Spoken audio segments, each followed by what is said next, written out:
Okay, go ahead. Okay, I would like to call the October 2020 meeting of the Niskayuna Zoning Board of Appeals to order. If we could please call the roll. Mr. Frary, Here, sorry, I had to get off mute. Here. Mr. Latif, Here. Mr. Dolman, Yep. Mr. Begg, Mr. Begg. I'll come back. He could be on mute too. Yep, Mr. Green, Here. Mr. Hoke, Here. Chairman Goodman, Here. and Mr. Begg. Cameron, you are on mute. I can see you. If you kind of like hover your cursor over your screen, there's like a button along the bottom. Can you hear us? Cameron, can you give a thumbs up if you can hear us? Mr. Begg?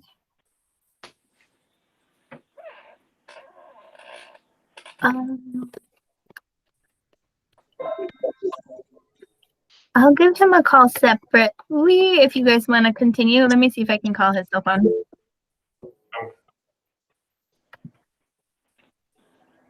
Okay, the first order of business would be approval of minutes.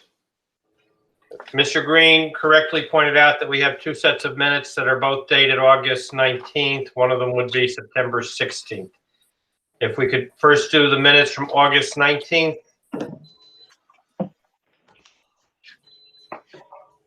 Anyone wish to make a motion on those minutes? I make a motion to approve it. Motion has been made and seconded to approve the minutes. Is there any discussion on the minutes? Who did the second? Sorry. Dolman. I did. Hearing no discussion, I would ask if we could please call the roll. Mr. Frary, Yes. Mr. Latif, Yes. Mr. Dolman, Yes. Mr. Begg.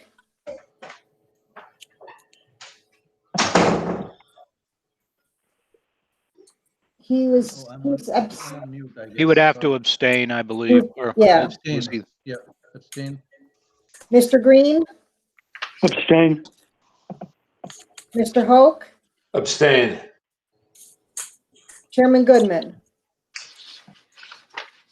I will vote yes for that. And that is 4 votes. The next would be the minutes for the September 16th meeting.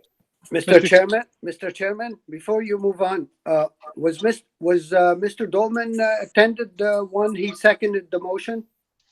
Yes, I He did. was present. Okay, thank you. Mr. Chairman, in terms of the September 16th meetings, there's some information in there from council that I think is dependent on the opinion that we requested. I don't think that language that's in the minutes can stand depending on what the outcome of her opinion and research is. So we might want to defer that until we either get that information or I don't know if she's on. Yes, I'm here, and I'm sorry I didn't have a chance to send you in writing in advance, but my recommendation, sorry, I'm just grabbing my charger because my computer's about to die, is that leave whatever in the minutes, as it stands, because I'm not going to correct, and if any corrections need to be made as to what I stated in those minutes, they can be reflected in these minutes. Okay. Okay. I would ask if there's a motion on those minutes. I'll move that we approve them. This is Mr. Frary. There's been a motion made. Is there a second? I'll second them. Motion is made and seconded. I would like to point out that line 154 states Chairman Goodman stated the variances would live with the property. And I believe that should be go with the property, not live with the property. So I would ask if there's unanimous consent to that correction. No objection. No objection. With that correction, any other discussion on the motion? I would ask if the clerk could please call the roll. Mr. Frary, Yes. Mr. Latif, Yes. Mr. Dolman, Abstain. Mr. Baig, Abstain. Mr. Green, Yes. Mr. Hoke, Yes. Chairman Goodman. I vote yes. Motion is carried. The minutes are approved. If we could please call the first case. Appeal from Shanrati Seetal for a variance from section 220-B2 and section 220-18B3B and section 220-13 Schedule IC of the zoning ordinance of the town of Niskuna as it applies to the property at 601 Michelle Way, the Niskuna, New York, located in the R2 medium density residential zoning district for a fourth accessory structure and to maintain a 12-foot by 24-foot carport within a designated side yard setback. Section 220-18B2 states that there shall not be more than 3 accessory structures on a lot. There are currently 4, the shed, in-ground pool, fence, and now a carport. Therefore, a variance for 1 additional accessory structure is required. Section 220-18B3B states that the required side and rear yard dimensions for major accessory structures shall be the same as applies to the principal building. As defined, major accessory structures are detached accessory buildings or other structures in excess of 120 square feet. The carport at 288 square feet is a major accessory structure. Section 220-13 Schedule IC establishes minimums for the R2 zoning district and a side setback requirement of 15 feet. As built, the carport is located 8 feet from the side property line. Therefore, 7-foot side yard setback variance is required. The notices were mailed in September, and there have been no new comments. Before I call the applicant, I would ask counsel for the research that was done to advise us on the issue of the variance running with the property. Yes, and I will send the case laws that I'm relying on. It's mostly Third Department and Court of Appeals precedent. So before I get to I'll just speak kind of broadly. So the issue that came up is whether or not a variance always has to run with the land, or if conditions can be imposed that restrict it either temporally or to the person. It's clear that a variance cannot be conditioned on the owner, meaning it's not a personal license to a landowner. So to the extent that there was indication that we could say, oh, this variance is granted conditioned on it expires when this woman, the applicant, is no longer the owner of the property, that would be invalid. However, precedent says time and time again that a zoning board, where inappropriate, can impose reasonable conditions aimed at minimizing the adverse impacts that an area variance might result in. And such conditions just have to be related to the property or a reasonable zoning purpose. So, for example, in one case that involved Route 7, they said it was completely fine to grant a variance conditioned on the fact that there only could be a certain number of cars parked in the area, because cars accumulated on a property can adversely impact the character of a neighborhood.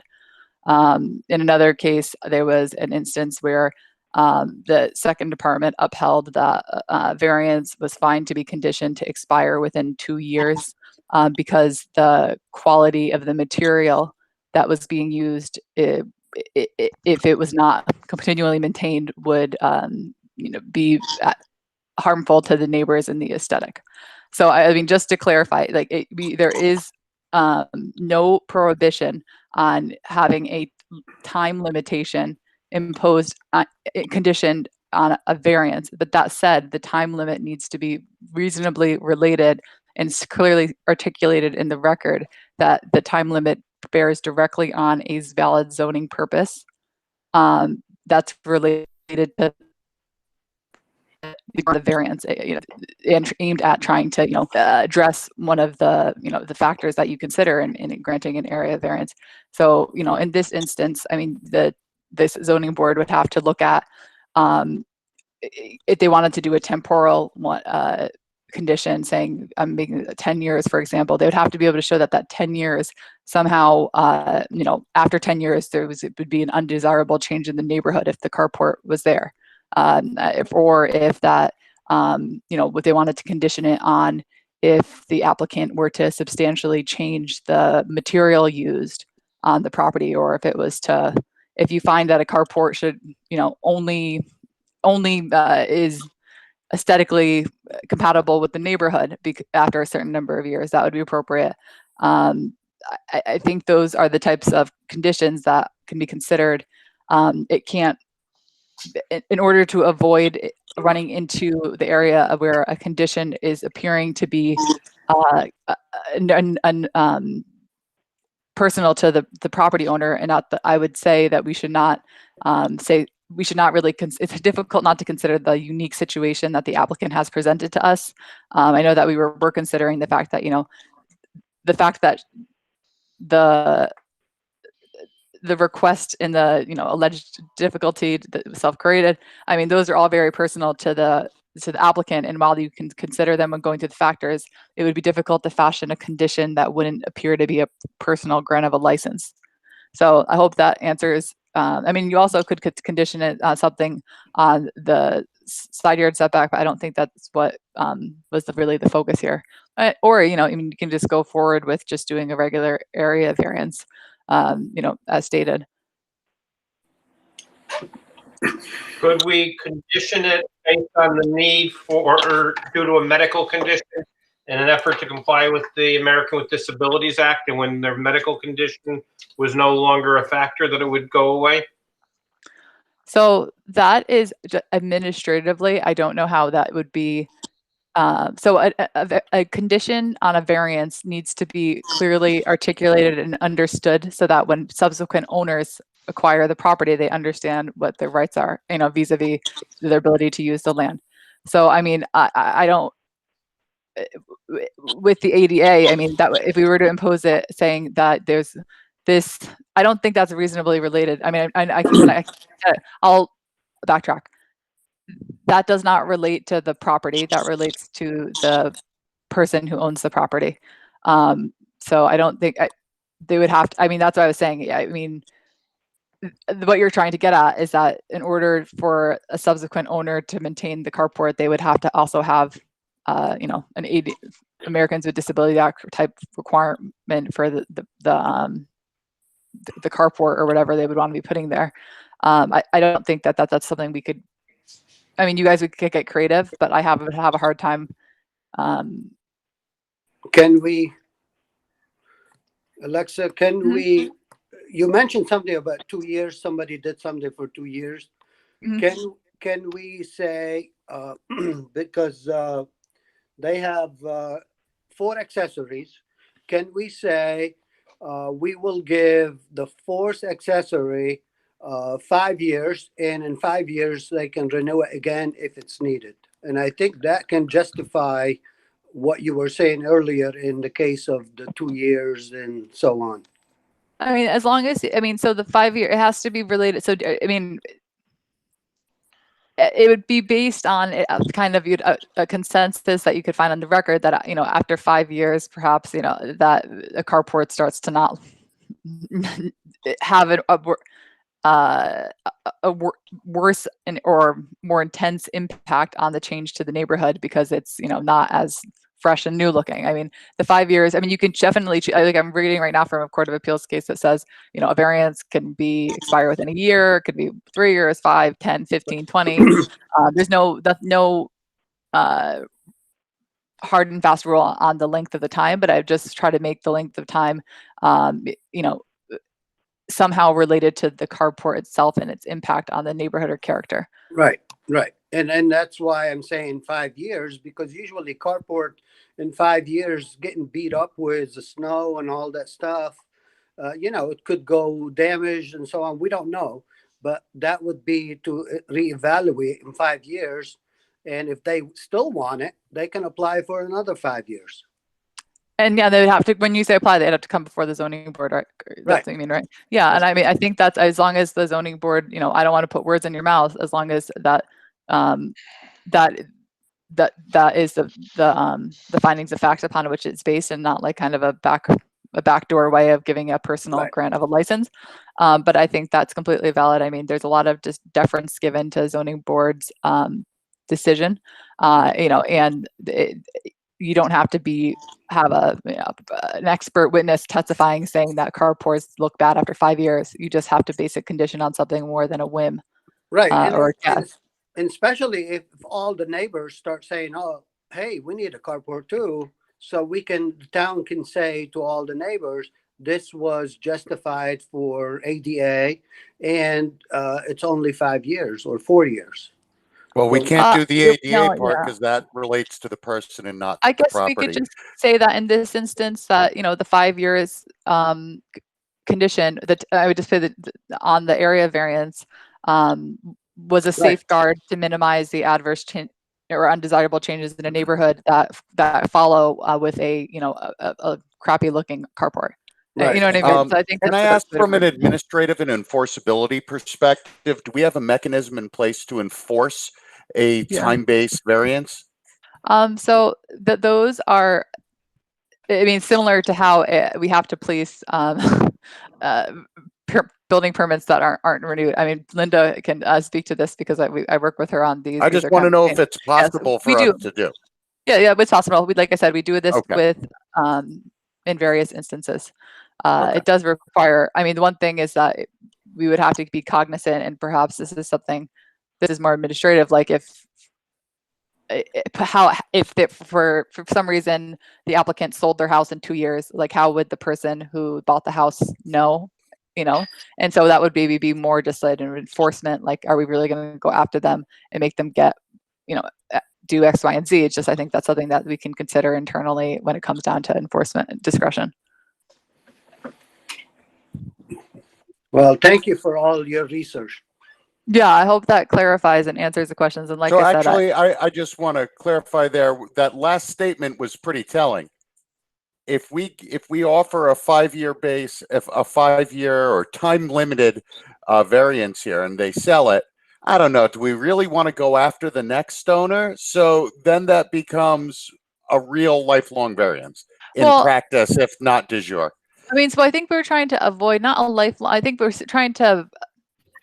When you say over lifelong, I mean, but I don't mean lifelong of an individual. I mean, I guess, it is de facto permanent if we are unwilling to enforce it on the next owner. It's not it won't be, because that's presumably at some point that the person would try to either have to go to get a building permit because they're trying to make changes to it, and at that point in time we'd realize that variance is no longer valid and they have to come before the ZBA.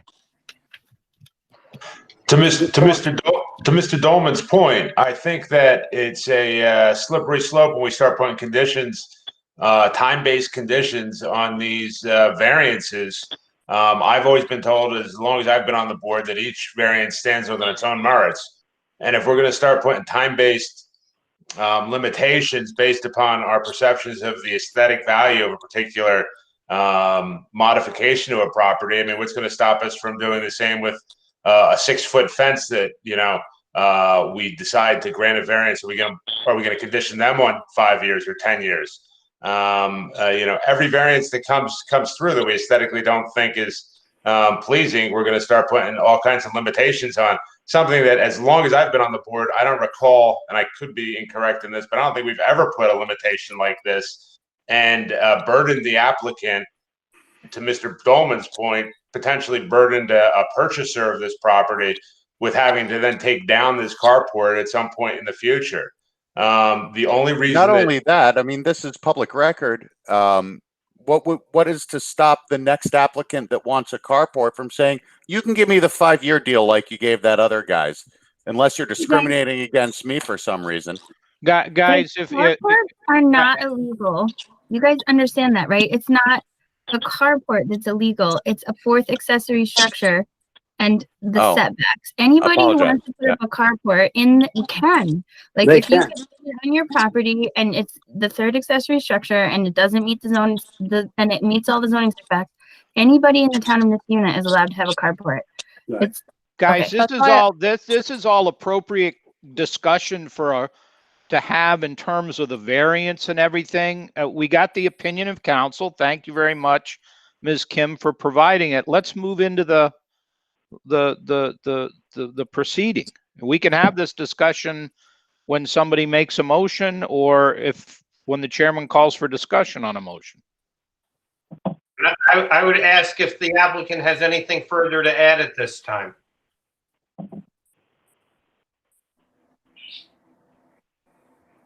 Laura, do we have the applicant? Yashandra, can you hear us? Yeah. Yes, Laura. Do you have Do you have- anything? Okay. Do you have anything you wish to add to the discussion from last week and based on what you've heard tonight? Sir, I don't understand much what you guys saying, but I'm here listening. Okay. So I don't know what they said 5 year, and if we sell it, if we sell it, we're gonna take it down. We're not gonna sell it with the house. Okay. And I'm gonna donate it to somebody, the church or something, but I need it for my husband right now. Okay. Thank you. You know, you're welcome, sir. Is there anyone else in the audience who wishes to be heard? I would ask if any board members wish to make a motion. Well, don't we have a motion and an amendment that's currently on the table, Mr. Chairman? We have a motion that's been made, and then the amendment, I would say as a point of order, the amendment, I think, has to be withdrawn now that we have an opinion by council, but we still have Mr. Hoch's motion on the table, so. And who moved the Yeah. amendment? Mr. Chairman, I'm gonna withdraw the amendment to Mr. Hoch's motion. The motion that was made on the Okay, so floor we at now- the last meeting was made by Mr. Hoke and seconded by Maureen McGinnis. Okay. So now I would ask if we have any discussion on the motion as it stands. So just so I understand, Mr. Chairman, we just have a straight up motion to grant the 2 variances for the 4th accessory structure. And I believe it's what, a side yard setback? Yes, Yeah, I'm side just yard. going through the minutes to try. A side yard Clarify setback that. requirement. Those are the 2, and I assume, Mr. Hoke, they were made together. I don't remember. Yes, that was the intent of the motion. Yeah, I don't remember. So that's all we have in front of us is a straight up motion to grant the 2 variances, no conditions, no alterations. At least that's what's in motion- front of us. Yeah, the motion was made to grant the variances as written. Mr. Hoke noted the health implications caused the need for the carport. He noted the goal was not achievable by other means. He stated that there was not an undesirable change in the neighborhood. The carport currently exists and the building department has not received any complaints from neighbors. He stated the request was not substantial. He noted that there were no environmental effects. He also stated that if the carport is installed correctly, it should be safe. He noted that the situation is not necessarily self-created because of health issues caused by the need for the carport. So then I would ask if there's further discussion on the part of any members based on that motion which was made and seconded. Yeah, Mr. Chairman, I'm just a question about the applicant. The applicant mentioned that definitely she will be taking this carport down when she moves. So her 4th accessory will be removed, but let me understand that it will remain with the property, correct? If this was to be approved. I think it would remain with the property. I think if it's gone for more than a year, then they would need to reapply. But the carport is already up there, correct? Correct. And if they sell the house, my understanding, this accessory will remain with the house, the way it's gonna, the Correct. motion's been made. That is correct. Okay, thank you. Is it a fourth accessory structure in general, or is it specifically a carport that remains with the property? I think it's the carport that remains with the property because that's what's being granted. No, we're granting a fourth accessory structure. But it's based on the application that was made.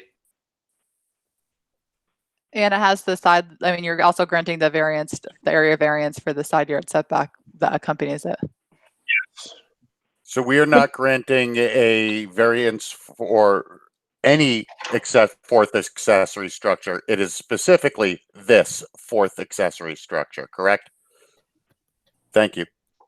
Ms. Kim, I just have a question for you. I don't know if you're in a position to opine, and I'm a little unclear on to what extent the board has an obligation to take into consideration the Americans with Disabilities Act and the limitations of the applicant and or the applicant's spouse.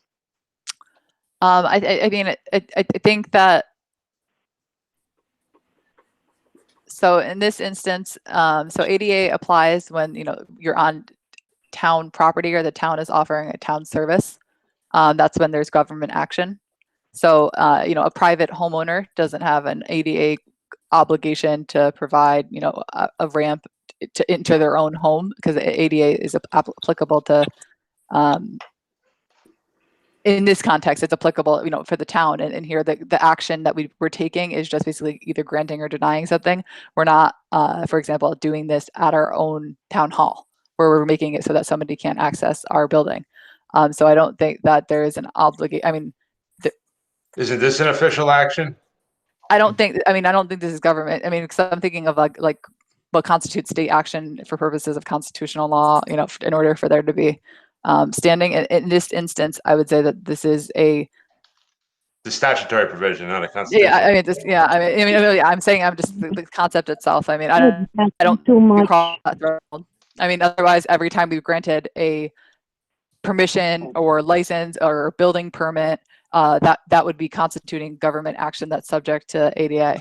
I mean, I think it's something that you should take into consider. I mean, do you understand what I'm saying? I'm saying that if you're basing it that the act of granting or denying a variance is in and of itself government action or state action, I'm calling it.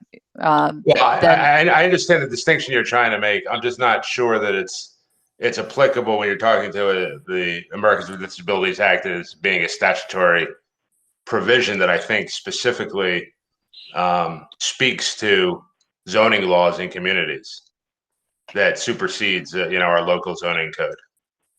I could be incorrect though. I mean, ADA protects. I mean, it's prohibiting basically discrimination against people with disabilities in, you know, several areas, and it's in order to prevent discrimination, you have to make certain accommodations. Here, that's not at stake because this is not our property. I mean, we're not discriminating against somebody by not granting this carport. I mean, we don't have an obligation here to make reasonable accommodations on property that's not our own.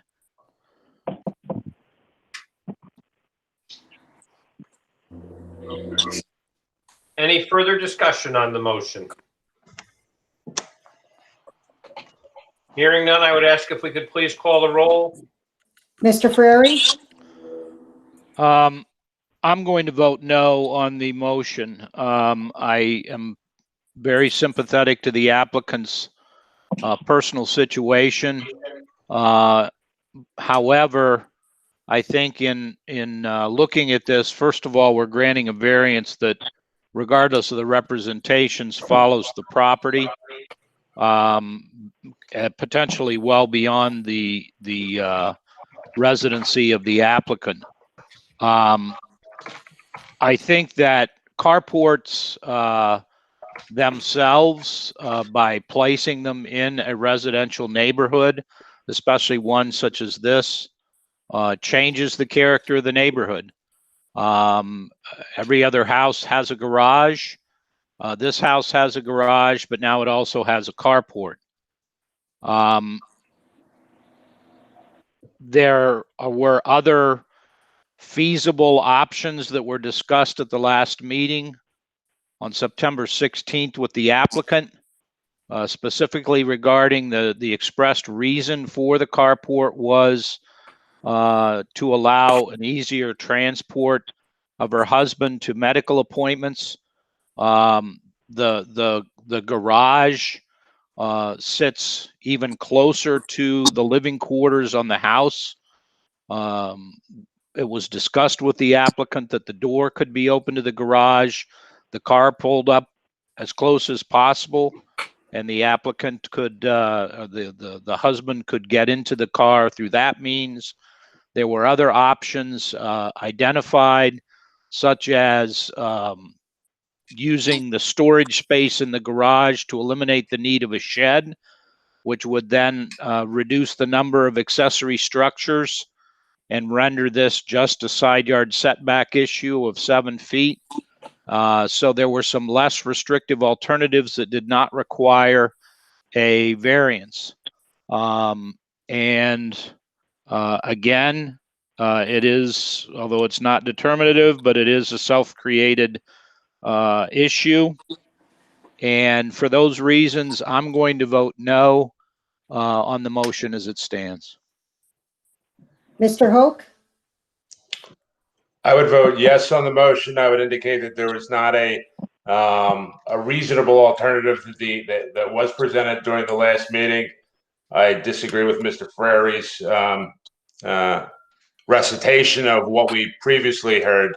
I think that the applicant, for instance, amply described why they could not use the garage to store additional equipment because they had, for instance, their washer and dryer and refrigerator in the garage to allow them to continue to live on a single floor. Additionally to that, I appreciate what Ms. Kim has indicated, but I do believe that the zoning board has an obligation to accommodate the applicant pursuant to the Americans with Disabilities Act. The applicant has clearly indicated that the purpose of the requested variance is to accommodate her husband, who is severely disabled and has an inability to move up and down stairs. And this provides an additional form of egress from the premises to allow him to go to doctor's appointments and such. So for those reasons, I vote yes on the application or the motion. Mr. Green? I am personally sympathetic to the applicant's situation, and I wish them the best possible outcome for both of them. That said, however, I am constrained by my obligation as a member of the zoning board to consider the, as I understand it, the area variance criteria. And certainly, reasonable people can agree or disagree.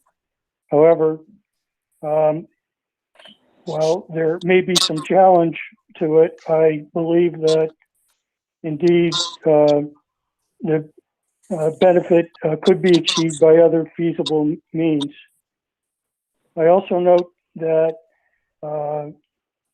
while carports per se are not a problem, they, as long as I've been on the board, which has not been long, but it's not short either, have been appropriately and thoroughly scrutinized. And in this instance, I note, as has been noted by others, that this would be the only carport in the neighborhood. And my belief is that this carport would indeed be an undesirable change in the neighborhood character and even a detriment to the nearby properties. It's certainly a substantial request. And again, as indicated, I believe, by others, and Mr. Ferreri, certainly not determinative, but a consideration is whether the alleged difficulty is self-created. And here, I believe that it is. Accordingly, I am constrained to vote no on the motion. Mr. Baig? Yes, I've read, I wasn't at the last meeting, but I've read up on the meeting minutes, and it looks like the applicant has demonstrated, very aptly the need for it, and she is in, very difficult circumstances right now. And the neighbors have not objected to the carport. Their next door neighbor has actually said that they maintain their home very well. And, the applicant has demonstrated that if there is anything detrimental, they're ready to fix it like they've done by replacing the carport. So I would think, given the need and the willingness of the applicant to work with their neighbors, I would vote yes. Mr. Dolman? So I find that the carport actually is an undesirable change in the character of the neighborhood. In this particular neighborhood, as we have ruled in many other cases. However, I don't believe that the applicant has reasonable other means to gain the benefit for which they've applied. I don't see any environmental impact, and I don't believe that because of the family with disabilities, that this is self-created. Denying a reasonable accommodation to a disabled family may or may not place us in a precarious legal situation, but I'm going to err on the side of caution as well as accommodation for a disabled family. And quite honestly, I want to live in a Niskayuna where we can make reasonable accommodations for a family of disabled people. For those reasons, I vote to approve. Mr. Lateef? Well, this is the hardest decision to make here. I heard Mr. Ferry, I heard the applicant, I heard Mr. Hoke.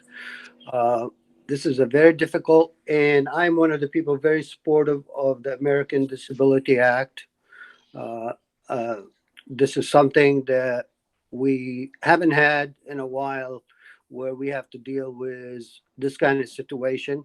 If it was just the accessory, the forced accessory, that would be easy to deny, but this is here involved American Disability Act and the people in need for it, even though we gave those people all different options and any other option was not feasible for them. What it looks like that this is the only access that they feel it's going to help them with their disabilities. For all these reasons, for Mr. Hoke's reason that he stated, and for all the understanding of Mr. Ferry's, the offers we offered, I'm going to vote yes for this one. Chairman Goodman? I'm troubled with the fact that we might be able to remove one of the other accessory structures, but I also am going to err on the side of a reasonable accommodation under the American with Disabilities Act and vote yes for the application, for the motion. The variances are granted with a 5-2 vote. I want to thank everyone for the time they've taken reviewing this, the applicant for coming forward, and counsel for doing the research that she did. Yeah, if you wouldn't mind if I could just, oh, sorry. Oh, I just wanted to okay. make a correction to my statement in the minutes, so that it will reflect in this minutes a statement I made in the prior meeting, so that this meeting's minutes reflect the accurate statement of the law as it relates to one of the statements I made. Is that okay? I mean, I just want to clarify that during the last meeting in the minutes, it says that Ms. Kim noted that an owner limitation variance is allowable since it's a reasonable condition. I would change that not change that, but for purpose of clarity in these meeting minutes, what I meant by that is that a variance may be conditioned to expire within a certain time so that it doesn't continue on to subsequent owners, but that it must be reasonable. So just to make that a point of clarification, and yeah, thank you for bearing with me. I'm sorry I wasn't able to give you this in writing beforehand. Can I Okay, ask thank you. Can I ask one question, please? Yes. Hello? Who, Yes, you can ask. Who was speaking just now? I don't know the name of her. I'm That Alexis was Kim. Alexis Kim. Pardon me? That was Alexis Kim, who's the deputy town attorney. Oh, okay. All right, thanks. I didn't get her name. Thank you. Okay, thank you. Thank And you thank you all. for your time. So they granted the carport? Yes. Okay, thank you all very much and have a blessed night. Okay, if we could call the next case, please. The appeal of Lisa Pijanowski for a variance from section 220-25B1A of the zoning ordinance of Town of Niskiuna as it applies to the property at 764 Whitney Drive, Niskiuna, New York, located in the R1 low-density residential zoning district, to construct, replace an existing 6-foot fence in the front and side yards. Fence section 220-25B1A permits the maximum height for fences located in the front and side yards to be 4 feet. As proposed, a 6-foot high fence will be located in the front and side yard. Therefore, a 2-foot fence height variance is required. 9 notices were mailed, 1 response. Okay. If the applicant could please come forward, just state your name, address, the reason for your application, what efforts were made to minimize the need for a variance. Mr. Goodman, do you want to hear the 1 response before we Oh, start? I'm sorry, yes. Yes. Okay, this letter is from William Harrison, from 762 Whitney Drive. And it states, to whom it may concern, I'm responding to Lisa Pijanowski's request for a variance from section 220-25B1E of the zoning ordinance of the Town of Niskiuna as it applies to the property at 764 Whitney Drive, Niskiuna, New York, to replace and or construct a 6-foot fence in the front and side yard. As the owner of the property at 762 Whitney Drive, we acknowledge and accept the requested variance of the additional 2-foot fence for both front and side yards. We request that the variance be approved with no objections. I believe that's what it says. Okay, thank you. So now if the applicant could come forward with your name, address, what the reasons for your application, and what efforts were made to mitigate the need for a variance. Hi, my name's Lisa Pijanowski, 764 Whitney Drive. What did you want to know? I'm sorry. Am I, can you hear me?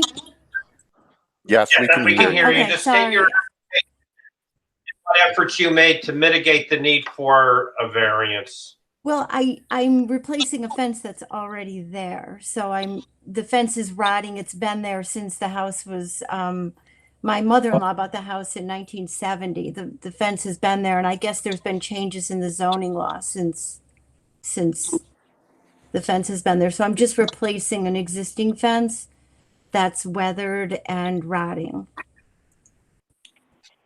Do you know, was the fence there when your mother-in-law purchased the house? Yes, it was. The people before, I think they said their last name was Friedman, or I think, and the woman next door to me lived here, and she said the fence has always been there. The planks are like toothpicks. They're so thin, they're just wearing away. They've been there so long. So I just want to replace it. Laura, when did the ordinance for the 4-foot fence go into effect? Yeah, I believe it actually went into effect in 1971. I'll double check while you guys are discussing, but I can tell you that it took a little while for it to be fully implemented. So the date was 1971, but there definitely there's like kind of a time period, grace period around the early 70s where either things still didn't get a building permit or things were permitted that, while they were adjusting to the new zoning code. Okay, thank you. Are there questions from the board? Yeah, Mr. Chairman, Mr. Latif, Ms. Brzezinski, did I say it right? Yes, Okay. The person who wrote the letter at address 762, yes. okay, so if I'm looking at your house, they are to the left of your house, correct? If you're looking at my house, they're to the right. This is the fence in between his house and my house. He's the one that would be affected by the fence. Okay, so if I'm in the driveway facing your house, Right. they are on the left? The right. They're on the right. Okay, so if I turn on Pierce Road, because I did visit your site today, Okay. and if I take a left on Whitney, your house on the right side, Right. and the house next to it is 762, correct? Yes, it's the one right before you got to my house. It's before my house. When you're coming down Whitney from Okay. Pierce, So- it's the house before. Okay, so who is on the other side of your house? Her name is Mrs. Darcy, Okay, and that side of the fence was already approved okay, so you do have a 6-foot fence in there? on both sides. Yes. Okay, I did get to see that one. So on the other side, you're trying to get a fence. Where is the fence gonna be starting at? The beginning of your house or in the back of your house? It's like I'll call it the beginning of my house, but it's kind of a little bit back.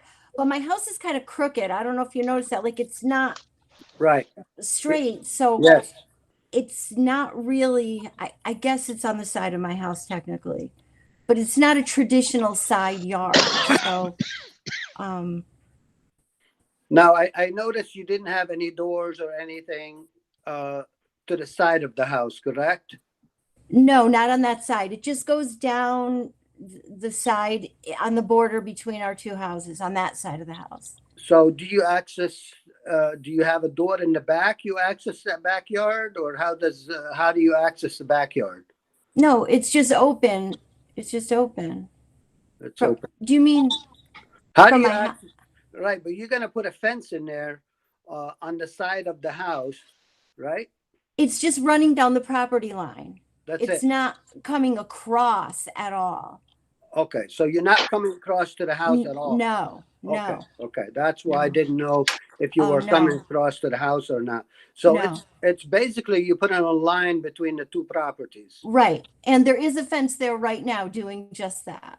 Okay, and you looked at the option to have a 4 feet going up to 6 feet? Oh, it's nice and warm. So, like, I don't know where she coming I from. don't know So what you mean. frustrating got her.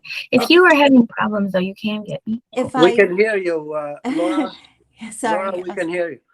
Okay. So did I look, I'm sorry. Did I That's look okay. did I look into a 4-foot fence? Is that what you said?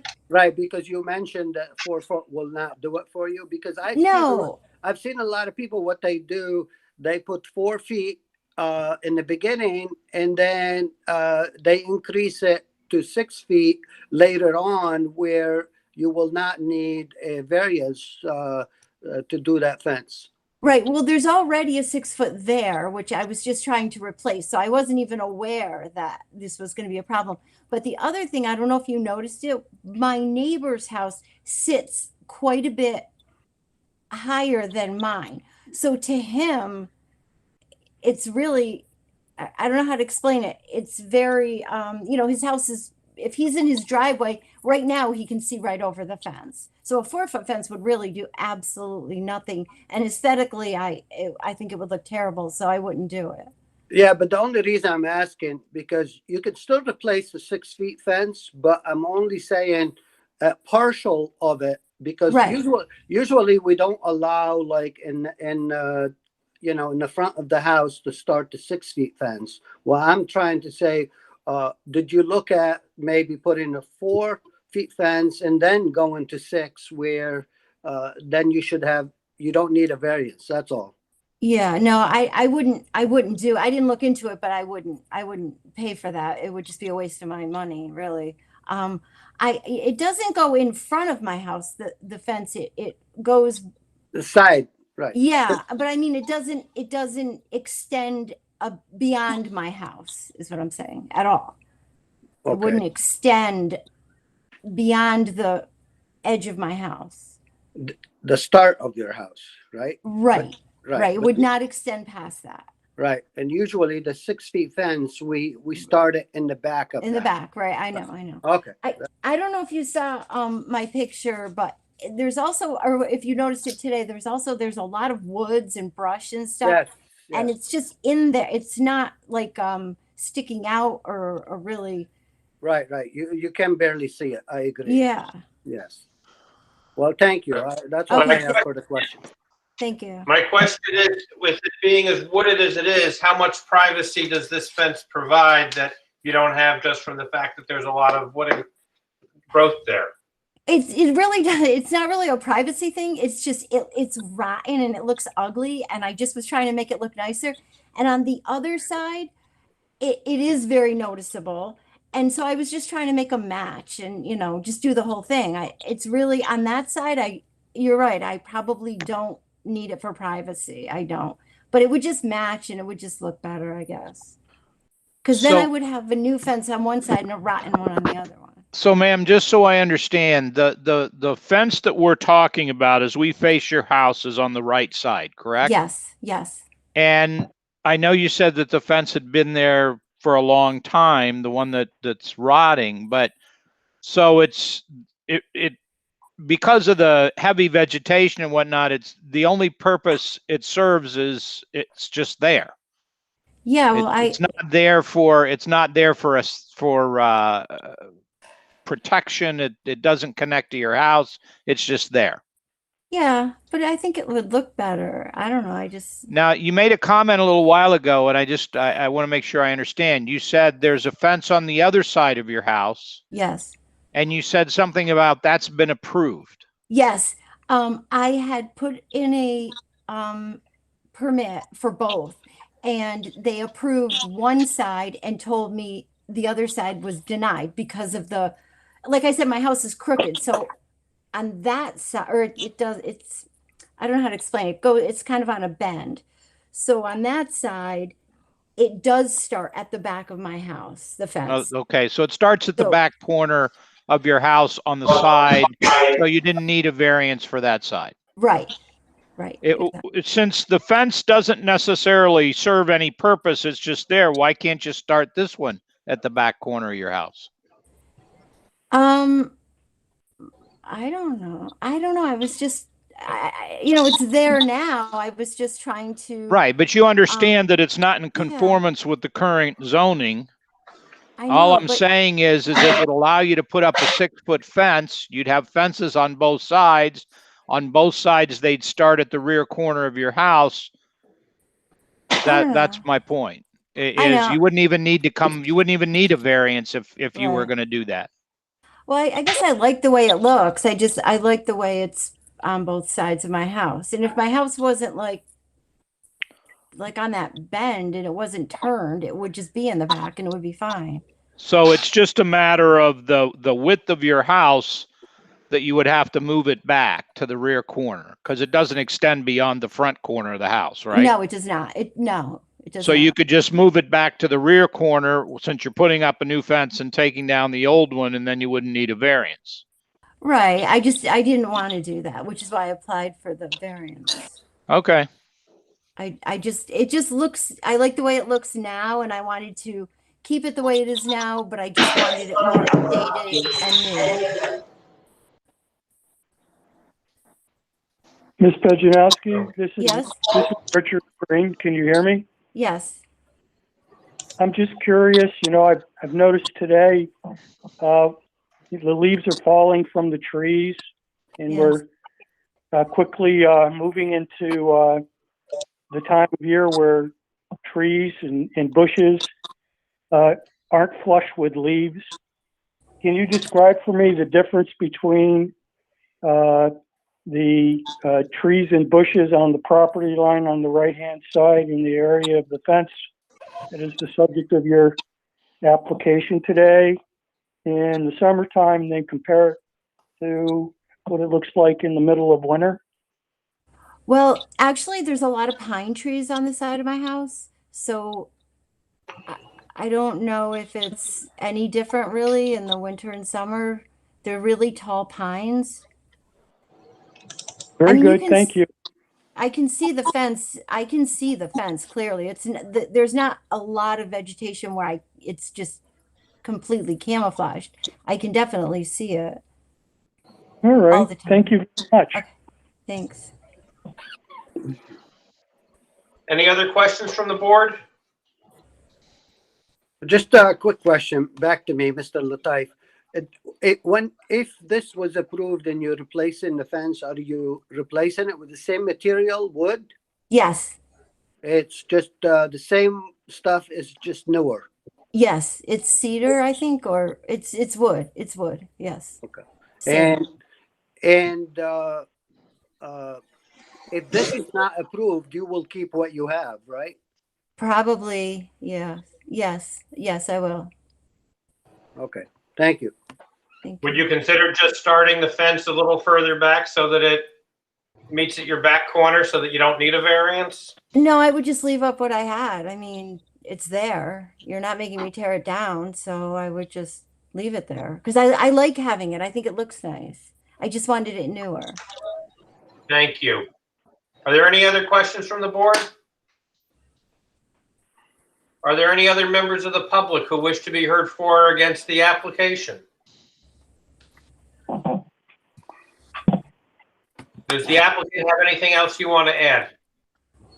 No, I don't think so. Okay, thank you. I would ask if any members of the board wish to make a motion. Mr. Chairman, I'm going to make a motion to approve this variance. And usually we do not approve, just want the applicant to know we don't approve fences starting in the front of the house. But this is a different situation. You already have a fence there. And like we said, even if we don't allow you to put a new one, you'll be able to keep the old one. So I don't see any adverse effect on the environment here or have any impact on the surrounding neighborhood. Actually, we got a letter from the neighbor next door that they okay with it. The applicant, wants to make just a new fence and change the old fence, and she likes the look of it, as she stated. I also don't see any issues because really you can't see that fence from the road if you're driving by. It's very hard to see. And whether the alleged difficulty it was self-created, the fence was there. It's not self-created, but all the applicant, all she's trying to do is renew it and put a new one. Is the request substantial? I'm going to say it is usually, like I said again, it is substantial when you're having a 6 feet in the front of the house. But in this case, you already have the fence there, and that was before 1970. So for all these reasons, I'm going to approve this variance. A motion has been made. Is there a second to the motion? Mr. Chairman, this is Mr. Green. I would like to second this motion. Okay. Motion has been made and seconded. Is there discussion on the motion? Hearing none, I would ask if we could please call the roll. Mr. Frary, I'm going to vote no on the motion. This board has consistently denied applications for variances of 6-foot fences and absent some kind of unique or unusual circumstances. I appreciate the applicant's honesty, but in essence, the fence exists because it's there. There is no issue in terms of security because the fence is just runs along the property line. It doesn't connect to the house. It doesn't enclose a backyard. There's no issues of animals. There's no issues of kids. The fence is, while it may be in bad condition and in need of replacement, there have been multiple alternatives that have been offered. And in fact, the applicant's fence on the other side, which doesn't require a variance, starts at the rear corner of the house. This fence could start at the rear corner of the house. The applicant has not enumerated any reason other than she'd like it to be where it is and replace it. Unfortunately, that's not the criteria that we're required to evaluate it by. It's substantial. It's self-created. It's not the least restrictive alternative. There are alternatives which do not require the need for a variance. So there's other feasible means. And we have consistently held as a board that 6-foot fences in front yards are undesirable in any neighborhood absent unique or special circumstances. So I vote no. Mr. Latif? I'm gonna vote yes, and like Mr. Ferry said, this is unusual for us to vote yes on these things. Mr. Dolman? You're on mute. Apologize about that.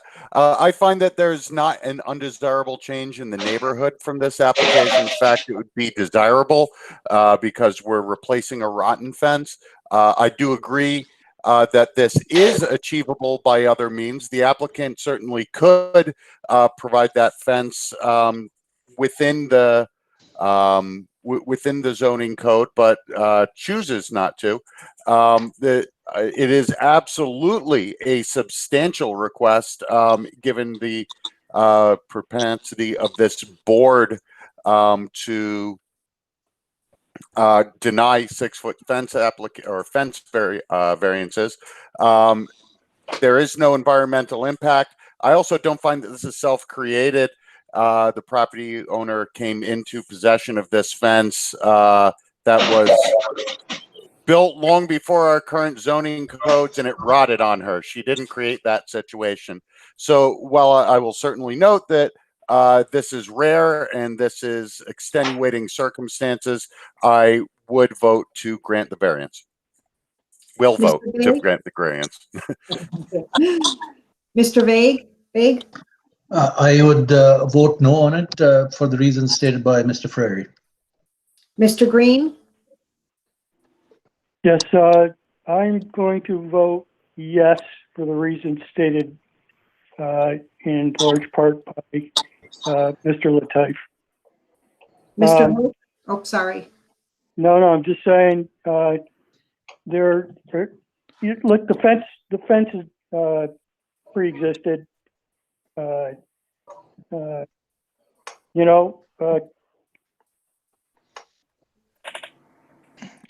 It's substantial, but because of the unique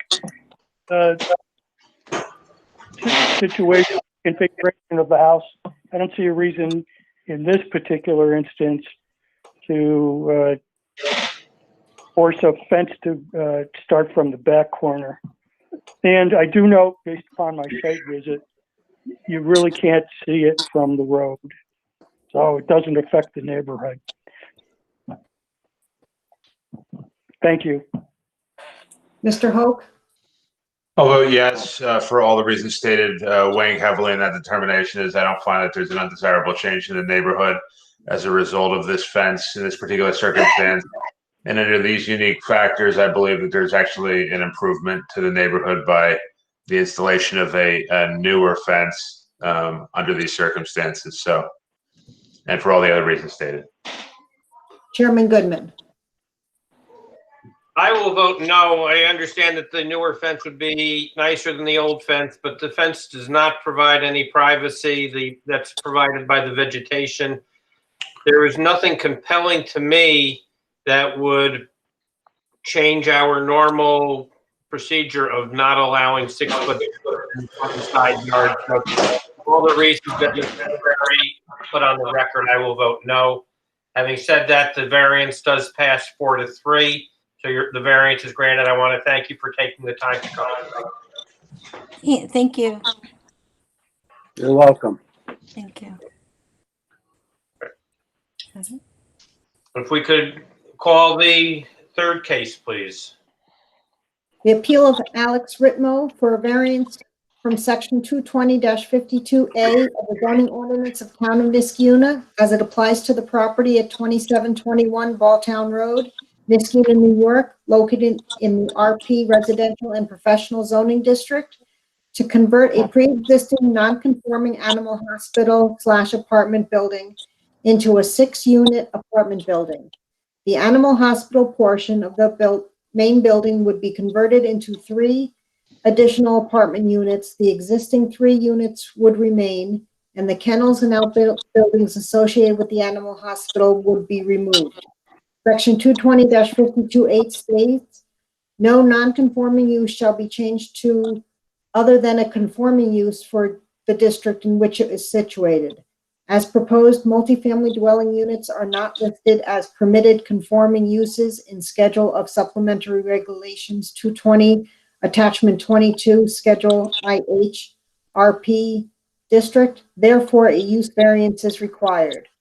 40 notices were mailed, 1 comment was received, and 1 request to attend was received. Laura's going to read them. Thank you. The comment is anonymous, and it states, "Hello, I am writing regarding turning the animal hospital to Balltown Road into apartment units. I am not in favor of this project as I don't believe apartment fits in with the surrounding area." And then I have a referral from the Conservation Advisory Council and a referral from the Planning Board. I just remind you, I'll read them as quickly as I can. Because it's a use variance, you guys are the lead agency, and so you'd be making the secret determination. So the CAC's recommendation to you on the secret determination, I feel like I don't need to. Okay, at a regular Conservation Advisory Council meeting held on October 7th, the Conservation Advisory made the following findings and recommendation. The project description is 2721 Balltown Road is located within the RP Residential and Professional Zoning District. American Veterinary Enterprise operated a registered non-conforming commercial business, which was a veterinary kennel within the RP zoning district. They have moved their veterinary clinic to another location and are selling the property on Balltown Road. The site currently contains 3 primary structures, a main wood frame building that fronts Balltown Road, a garage and a shed to the west behind the main building, and a kennel to the northwest of the main building. The main building currently contains 3 apartment units on the 2nd floor and the veterinary clinic on the 1st floor. Mr. Ritmo submitted a site plan and survey drawing to demolish the shed and kennel and convert the main wood frame building to a 6-unit apartment building. No expansion of the footprint usable floor area is planned. In the review, the CAC made the following findings. There is a small impact on the adopted land use plan or zoning regulations. The CAC did not think the proposal itself had a negative impact on the comprehensive plan, but acknowledged that a use variance is inherently conflicting with the zoning regulation and it is typically discouraged. However, in this case, they noted that there were currently 2 non-conforming uses on this property, multifamily and veterinary hospital, and this proposal would bring the property down to 1 non-conforming use so that it would be more compliant with the zoning. They also noted the surrounding property was zoned RP, but was all currently being used as residential. They felt a 6-unit apartment building was more in keeping with the neighborhood than a professional building. They found there is no impact on the use or intensity of use of land. They noted it as less intense use of the land because there would be less cars going in and out of than if a veterinary hospital, and there's less noise generated from a residential building than a veterinary hospital dog boarding kennel. The proposed action would not impair the character or quality of the existing community. Felt it was beneficial to leave the existing trees and mature vegetation, and taking down the dilapidated buildings behind the building would make the whole parcel better and make the facade nicer, will also help with the character of the community. They found no critical environmental areas impacted by the proposal, no adverse changes in the existing level of traffic. Again, noted that the residential use will have less cars than the full operation of an animal hospital. They voted no increase in the use of energy, and the applicant will incorporate energy conservation and renewable energy opportunities. They did speak with him about it, and he would be using LED lighting and doing anything he can to make the building more energy efficient. No impact to public water, sewer, no impact to historic or aesthetic resources. And they felt it was important to preserve as much of the original parcel as possible. There's no adverse change to natural resources, wetlands, groundwater, flora. They felt overall this proposal as presented would not negatively impact natural resources. but did note protecting the existing trees and ponds is important to limiting environmental impacts, and they wanted to note the importance of protecting the ponds and wetlands. There's no increase in the potential for flooding or drainage problems. They felt the use variance would not increase any flooding or drainage problems. The proposal is to remove some impervious surface by removing some of the accessory structures in the rear yard, and the proposal will not create a hazard to environmental resources or human health. Therefore, the CAC voted unanimously on a recommendation to the Zoning Board of Appeals for a negative declaration on the environmental impacts of the proposal, with a recommendation to grant the use variance. They felt taking the property down from 2 non-conforming uses to 1 was key, and the proposal would match the residential character of the surrounding community. Removing the outbuildings and doing the facade upgrades would improve the property, and protecting the existing vegetation and pond was an important component of the plan. The Planning Board on October 5th, 2020, reviewed the proposal, which you have before you. I'm not going to reread that. And they made the following vote. Effect on the comprehensive plan. The Planning Board voted unanimously that there is an effect on the comprehensive plan, but it is minor in this circumstance. Suitability of use. Although it is not a permitted conforming use, the Planning Board unanimously agreed that a 6-unit multifamily dwelling is a suitable use for the site. Currently, the second floor is leasable space as apartments. The original building was a residence at one time, so the board felt that reverting back to a residential structure was more appropriate than converting to an office building. The previous owner's commercial usage of the structure in what has grown to be a predominantly residential area has created challenges to the neighborhood over time. So a more residential character would be more in keeping with and better for the surrounding area. The Planning Board felt like this proposal was moving the property towards a more conforming use because it was located between 2 existing residential homes and there are not commercial properties or professional office buildings around. They felt it was important that there were 3 apartments existing that were or currently occupied. They also noticed that because of the recent changes to workforce routines from COVID, a lot of office space is becoming available because traditional leases are being given up as more people work from home. A planning member that walked the site and toured the facility noted that the current accessory structures and kennels were in poor condition, and it would benefit the property to have them taken down as proposed. Also, removing the dilapidated structures and upgrading the facade of the building will have little impact on the existing mature vegetation that surrounds the property, so there would be minimal disruption to the neighborhood. The Planning Board unanimously recommends a use variance be granted to allow the conversion of the existing 3-apartment veterinary building into a 6-unit multifamily dwelling.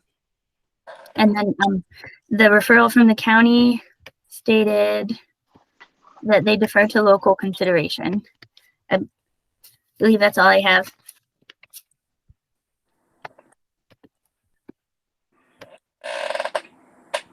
You're muted, Chairman. He's on mute. What are we looking for? He's on mute. Okay, I'm sorry. I would ask if the applicant can please come forward, state your name and address, as well as what your application is and efforts that were made to mitigate the need of a variance. Okay. Yeah, my name's Alex Ritmo. My address is 2990 Furbeck Road in Altamont. The property address that I'm proposing is 2721 Balltown Road, the old Aqueduct Animal Hospital. Basically, I'm just looking to take the building, leave it as is, update the front facade, put a little bit of stone on the front and some board and batten siding and kind of dress the building up a little bit. And that's really all I would be doing to the outside other than taking down the outbuildings as far as the garages and dog kennels. So I wouldn't be, disrupting the land at all or anything like that. The biggest adjustment to the building, I guess I would say, would be a possible room to just store the fire sprinkler system, but that would only be like an 8x8 small tucked away addition, which I've already told everyone. And the only reason for that would be for life safety. Other than that, there's no other exterior alterations other than possibly more parking. I looked at the financial information you provided, and I noticed that if you indicated to use the building is a single-family house, the rehab would be $640,000, but your estimated construction for the same number of square feet is only $280,000. Why is there such a big discrepancy in the construction cost between single-family home and multifamily home? Well, the biggest reason is because there's already 3 apartments upstairs. And to make a single family house worth anything, you're obviously gonna, especially that size, you're not gonna attract, the average person. An average person isn't gonna want to heat a 6,400 square foot home, so right there you're gonna have to use all high end finishes, appliances, state of the art heating systems, state of the art cooling systems. You're not able to build a typical house for the average person. You're gonna have to go for a much wealthier market. Okay. Having said that, you indicated that if you were to knock down the building and start from scratch, you're looking at a $1.5 million project, but you're still using a 6,400 square foot footprint. If you were to knock it down and build from scratch, would you need to be at a 6,400 square foot footprint, or could you build a 2,500 square foot house at a much lesser cost? Yeah, if I wanted to go in the negative, I wouldn't there would be no financial return. The only reason I mention is because of the size of the building. Yeah, I just kind of gave a bunch of different examples that were conforming. Okay. But to build a 2,500 square foot home after you're paying, $395,000, then you got to knock the thing down. You probably got $50,000 worth of demolition, and then you got to put up a 2,500 square foot home, which again at 175 is, I can't do that in my head, but it's expensive. Where did you get these numbers? I own a construction business, so it's your your typical numbers that you use. So you're just going by, have you done any type of discussions with a realtor or anything about other potential uses for this property? I see you've got a medical or a professional building on here, again, with $1.3 million, $1.3 million to build a building. Mm-hmm. Yeah, I mean, I'm working with the realtor who's listed the property. I'm also a licensed real estate agent. And again, one of the big things especially with COVID right now is we don't know which way this market is going to go. Obviously with apartments, you're always going to need a place to live. And it seems to be that people are using their homes now as offices. So it's much easier for me to lease out the space than it is to, say, let's knock down the building, purchase the property, build a new structure, and then hope, 6 months down the road, which a potential commercial client could be, 6 months down the road. It's not as easy to fill as a residential dwelling for that matter. So, the financial loss right there alone in just time of vacancy. Alex, I'm sorry, go ahead. Alex, when did you purchase the property? I have not purchased it. It's contingent on approvals. Okay.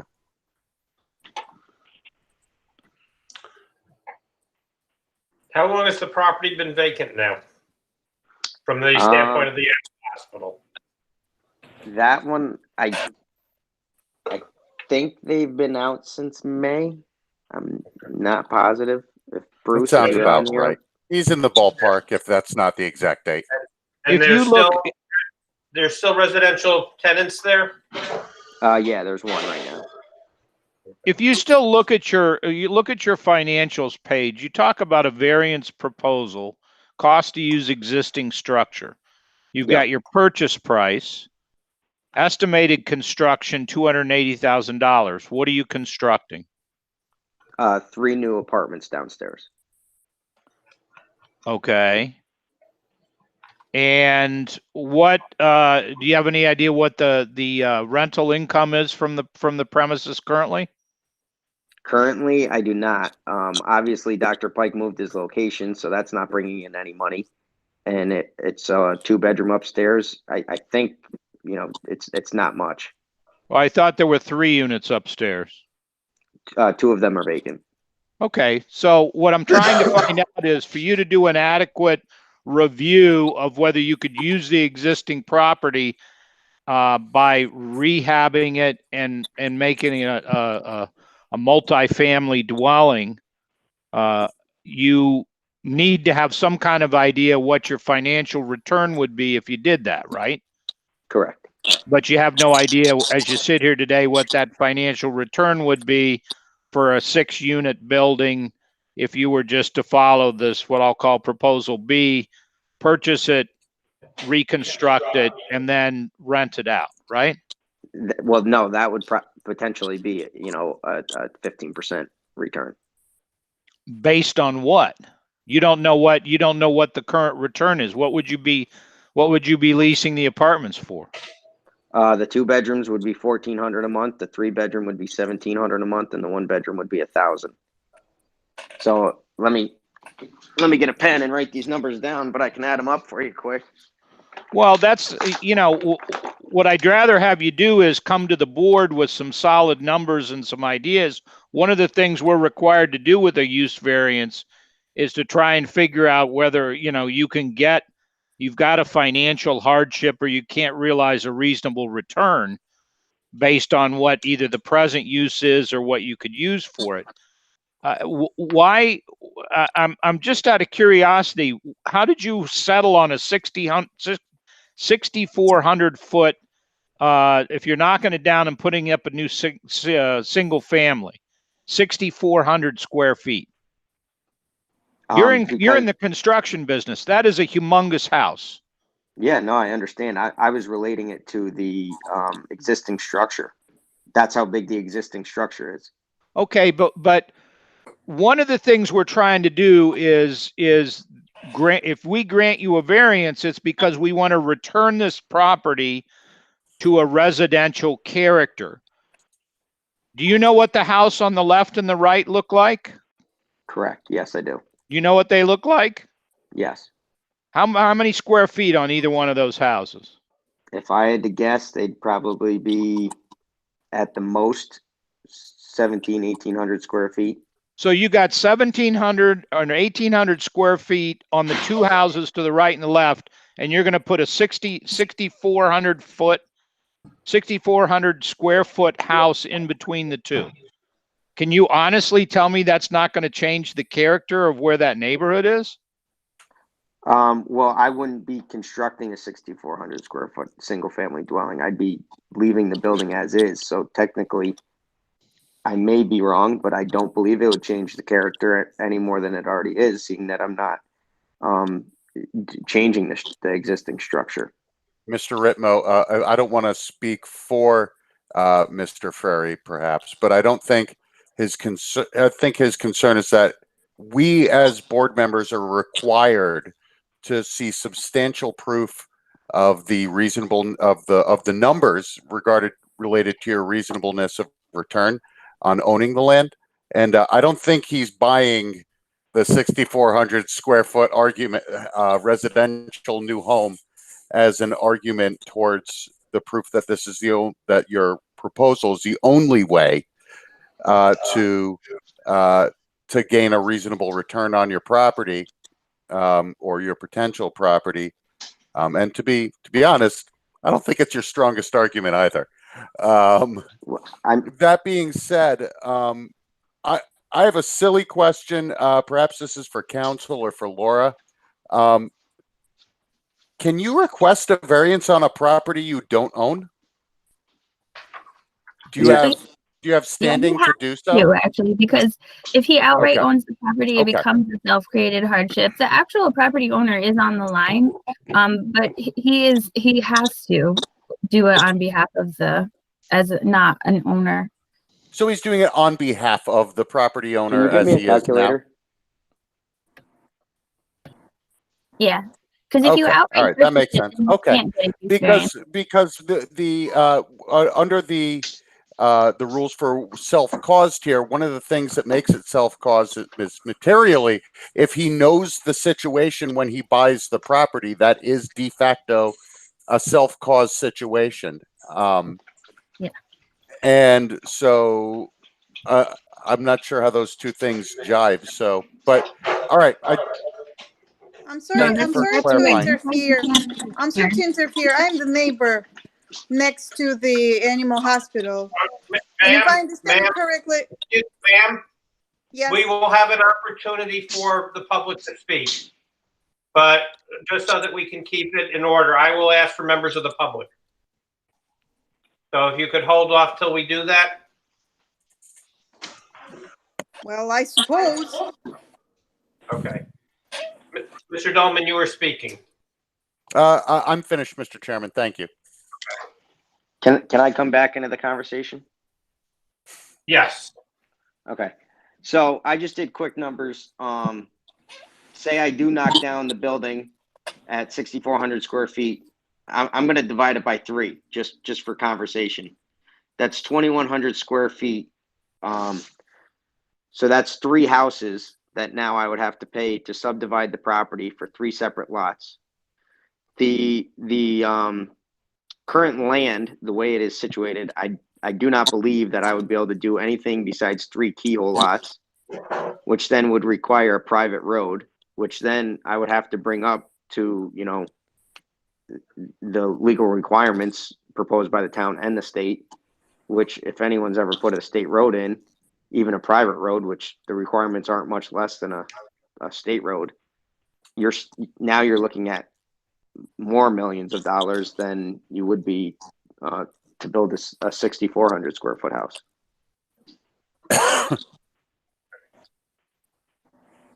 And sir, if you were to build a 2,500 square foot house in that area, what would the market for that be?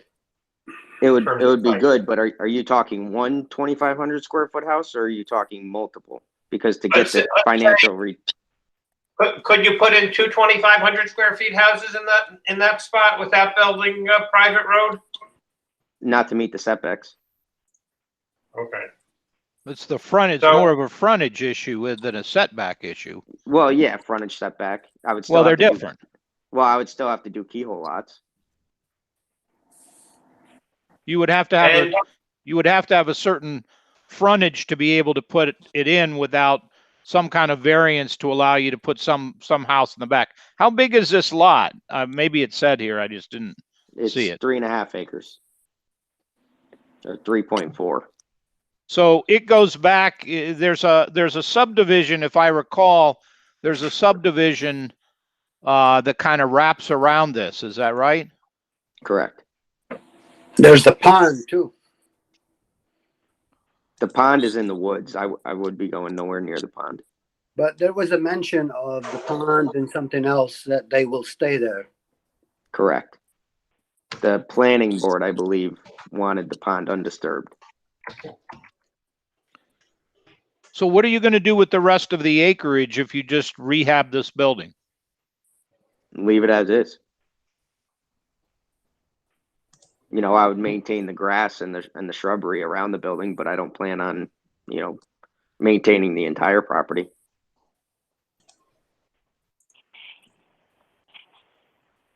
So as I understand it, the uses that you've looked at and priced out here is to keep the existing structure and put $280,000 in it to make it a 6 unit. Is that right? Correct. Or use the existing structure for a single family home, but you're talking about having to rehab it into with $640,000. Where's the $640,000? I'm looking at rehab, $100 a foot for a $6,400 square foot home. Okay. Yep.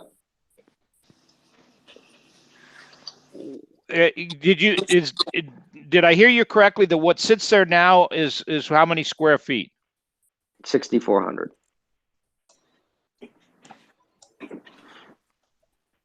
You don't have to do any update, rehab, or anything to the existing units? No, there's someone living in it right now. Well, and that the that has nothing to do with updating and rehabbing. You're trying to create a new three new units downstairs. You have to completely gut and redo those, right? Yeah. Well, And you're no, I don't have to gut the ones upstairs. No. No, what I'm saying is downstairs where the veterinary hospital would, you'd have to completely gut that and redo it. Correct. And upstairs, you're not going to do anything inside to the 3 existing units? Other than some painting and some flooring, which is going to be cost of material. I believe as the chairman did, I'm having a little bit of difficulty reconciling that just using the existing structure and creating 3 new units is going to cost you $280,000, but to make it into a single family is $640,000. Well, yeah, because I would have to recreate the entire building where I'm not recreating. I may be renovating the upstairs, but I'm not recreating. To turn it into a single family, I would have to recreate the entire thing. You know, currently there's 3 kitchens upstairs. I'd have to abandon those pipes, and obviously, who wants to abandon water lines and drain lines in a house? So now you're ripping apart everything. Where now, I'm not ripping apart the entire 3rd floor. You know, I'm putting some paint on the walls. I'm putting some new flooring down to update it. Maybe a vanity and a faucet. I'm not re-insulating, re-sheet rocking, framing. Running all new electric, running all new plumbing. What's your rate of return for a medical or professional building? Right now, 5%, 6% if you're lucky. Where'd that come from? Well, that's the going rate, a 6 cap, 7 cap. Well, I appreciate that. Do you lease commercial property?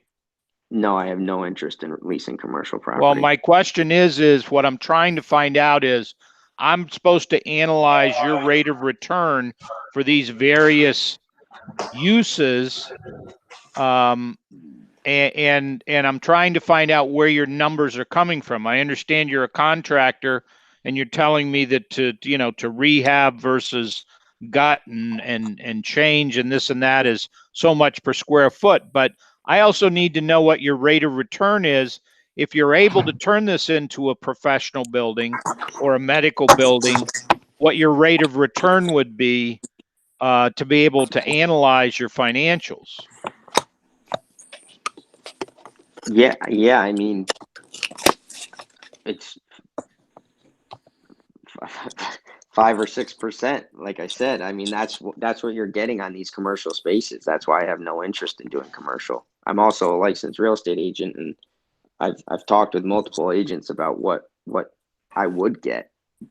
Do you have any data from any broker, developer, anybody to provide us that gives us an idea of, your rate of return is going to be X amount of dollars if you convert this into a medical professional building, anything of that nature? Do you have any of that kind of information for us? No, I guess I'm gonna have to say that's my mistake on that one. That's my bad. I guess I didn't provide it more or less because I have no interest in doing it because I know it doesn't return. Well, but you understand why that information is important, right? It's not just as a positive alternative, but it also allows me to sit here and say, well, that alternative's out the window because he's only going to get, X amount of dollars, the potential for rental income, the potential for tenants, commercial tenants is, that's what provides me the ability to not just say that's a positive, but also a negative. I guess my only argument with that would be, you were just discussing on how you would think that 2, 1,700, 1,800 square foot homes to match the 2 next door would be more fitting. But now you're talking about putting in commercial space, which would definitely destroy the character of that street. Whereas now I'm not even touching the building. See, the problem that you're having is I'm not trying to come up with alternatives for you. What I'm trying to do is review your financials where you say it can't be used as a, these are what I'm looking at. It can't be used as a medical or professional building because if I spend X amount of dollars, which you claim is $1.3 million, my rate of return is going to be this because the projection of a broker or a real estate agent or some professional developer says, this is the market, this is the going rate for this type of building or this type of thing. I'm not suggesting that you should turn it into a professional or medical building, but I need to know what the rate of return is. I need to know what the rate of return is going to be or what the potential is if you were to take this property and construct, as the chairman said, maybe you construct two 2,500 square foot homes and sell those. What your rate of return is going to be. I don't know what the real estate market is. I'm not looking to buy or sell my home. But that's the kind of information that you need to provide us so we can say, hey, you know what? He's absolutely right. This is the only route that's going to give him a reasonable rate of return. So That's the analysis that we have to do. Yeah. So Mr. Ritno, just to kind of clarify that a little bit, whether or not we may all agree that this is, and I'm not saying we do, but even if we did all agree, this is a great thing for the neighborhood. It's a great thing. I don't know. Even if we were to agree that, the only way we can grant the variance is if we look down and say the only possible way he can get a reasonable rate of return on this is to do the one thing he's proposing. And when I look and I'm like, okay, so he's got on here, I'm going to build a Beverly Hills mansion, or I'm going to turn it into apartments. And those aren't the only options, right? So we need you to prove that. So even if we agree with all the rest of the things that you're stipulating here, we still need it to show that the only way you can get a reasonable rate of return is this thing that you're proposing. And it has to be with serious arguments, not like that you're going to build a 6,200 square foot mansion from the ground up. Any other questions from the board? Yeah, Mr. Chairman, I got a couple of questions. Oh, God. Mr. Ritmo, you're planning to purchase this building, correct? Correct. And you're looking at, you already have 3 units. And what income is coming from these 3 units? I know it's only 1 rented at this point, but let's assume those 3 were rented. What income were they getting? Assuming that the 3 are rented? Yes. I mean, I assume they were rented at some point, correct? Yeah. I don't have that information, but I mean, I would say that the 1 bedroom you could get 900 for. The 2 bedroom, I think she's getting like a smoking deal right now, but I mean, the 2 bedroom right now you could get all at 1,200 for, and then the 3 bedroom you could get all of 1,500 for. So that's less than the numbers you gave a few minutes ago for what you were looking. Because currently they're not remodeled. I would be remodeling them. Okay, so can you tell me right now, with the existing 3 units, what was the previous, or the owner basically, getting in return? Just the financial return for the 3 units, and what was the financial return for what business they had downstairs? Hypothetically, if they were all rented right now, it would be $3,600 a month. That's for the 3 apartments. As far as what he was earning on his business, operating it there, I honestly don't know. I didn't ask him that question. It's I guess that part's not my business as far as what he was making. Well, I know, but when you're trying to buy something, usually they will show you what was going on. And when you buy something, so you have to collect the security from the previous owner for those units that are renting, because you eventually have to pay your tenants the security back if they leave. I mean, you've done that business before. So I don't see any of those numbers for the existing or for the future to show us what what financial returns you're gonna have. I don't see them in front of me. You know, Well, maybe because- you probably have them in your head. I understand that. You're probably assuming, hey, if I make up, if I fix those apartments up to class apartments, you should be able to get in 1,200, 1,400, and 1,600. But we don't have these numbers in front of us.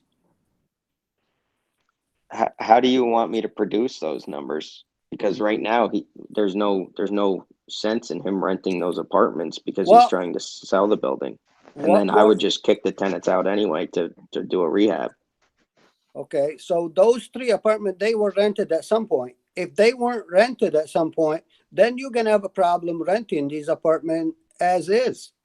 Because if right now you have 2 empty, there's a problem with the apartments. So the only thing we're looking for here, we need to see a reasonable return and be able to, you know, have a financial evidence to be able to approve this for you. And I don't see it either, like some of the other people on the board didn't see it. So those are numbers usually we'll work with and give us an idea that your business is going to be successful and be able to switch it to one conforming business instead of 2, because right now it's a 2 conforming use. What may make sense is for you to, you said you're working with a broker, right? Yes.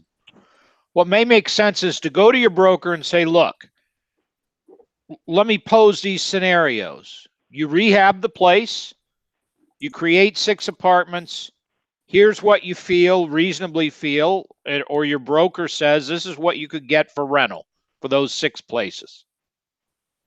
The other alternative we talked about is to put a couple of, I don't know, 2,500 square foot homes there. What would the market be? You know, what would what would you be able to sell under current market conditions? What would you be able to sell those for? Not with the idea that that's what you're going to do, but that gives us some ideas of your various options or use of this property if you buy it. And then you're going to be able to show us, all right, I'm not going to get a return by putting, say, two structures there. I'm not going to be getting a return by putting a huge house there, whether it's 4,000, 5,000 square feet. You know, that's what, and what it would be what your broker might have that information to provide you so that you can say, based on my broker's information, this is what he or she's telling me. So for those options. I 100% understand where you guys are coming from, but the costs alone don't do anything. The cost alone of what? Of doing these projects. So, you know, we got the 675,000 for the rehab, and then the other options that I gave. Those costs alone don't show that, you know, again, and it may just be me because I'm in the business, but obviously it's not going to be a return. But here's the issue. You've taken us to step A. We need step B and C. You've put down here to build a new medical professional building, this is what it'd be. But maybe you build that building and you get some fancy high-tech MRI facility that wants to move into it that's going to pay you an exorbitant rental, and you're going to get a tremendous return out of it. I don't know, but I've got what's going to cost you to build it, but I don't know what the market is for commercial tenants, what they're paying, whether there is no market. I don't know anything. You haven't given me step B.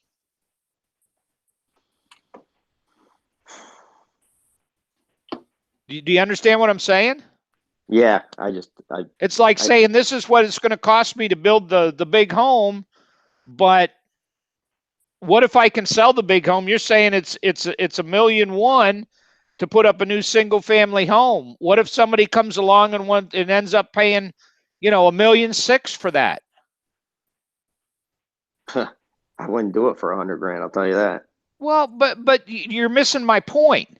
My point No, is, I get your point, but I feel like you haven't told me if I go route A, route B, route C, what is my return for that? And that's what I need to know to say, this is the only avenue for this guy to make money on this property. All right. It's just the way it works. You're not the first guy to run into this hurdle. Trust me. I've been on this board a long time, and we have had commercial people come by for use variances, and we run into this problem all the time. Yeah. It needs to be redesigned. All right. So basically, I'm not getting an approval tonight. Well, we have to still hear from people. There are people who are signed on to speak, and I'm not going to cut them off. Is there anyone else from the board who wants to say anything? I would ask for members of the public to come forward and state your name and your address and your comments with regard to the application. I'm yes, going to come forward. Oh, I'll let my neighbor go first. Varia, you go ahead. So my name is Varvara Meshkov. I reside at 5 Schwaber Drive, right behind the Aqueduct Animal Hospital. I am that lucky owner who bought the house when it was built by Amador and lived here for past 16 years and enjoyed the barking of the dogs. Actually, I have a couple of questions for Mr. Frary. You said you've been on the board for a long time. How many years have you been on the board, Mr. Frary? Couldn't even tell you. Ma'am, if we could limit the conversation to the issue at hand, how many years? It is related to the issue at hand. You will see. I'm not going to just sit here and rant without coherent logic. That I can promise you. I would like to know how many years was Mr. Frary on this board? Probably 10 or 12 years. All right. So you were not on this board when somebody on that board approved building our house close to Animal Hospital in such a close proximity that it was unbearable to live here. So the second question that I have for the board members, how many of you did come actually and look at the building and look at the area?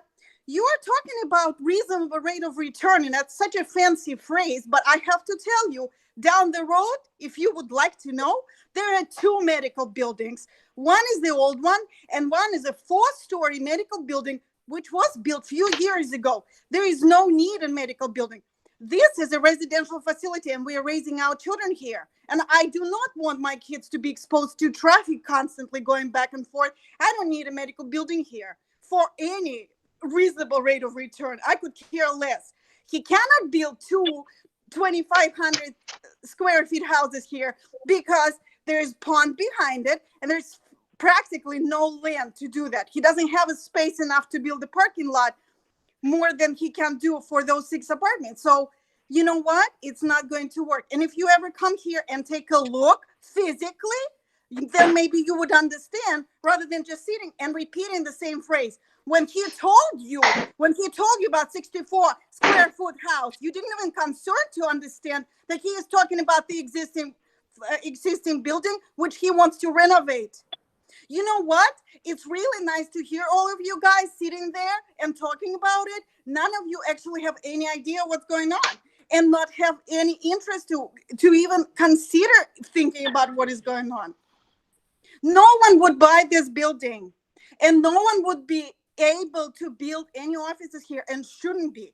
And no animal hospital should be here. And he is offering you best solution that could come up with.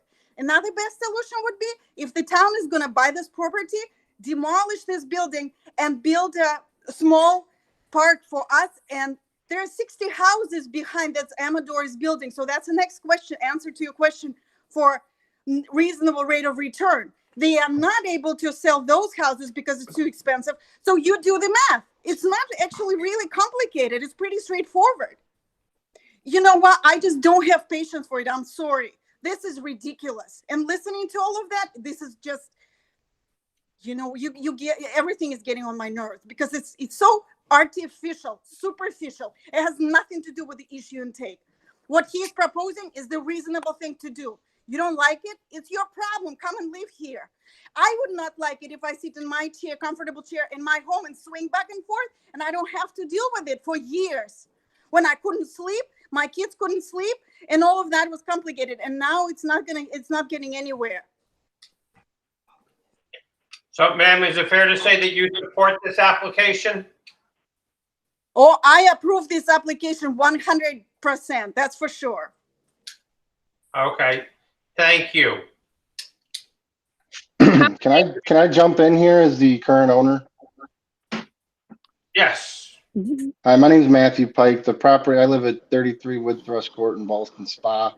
I'm the current owner of 2721 Balltown Road in Niskayuna. I would just like to address some of the answers to the questions. The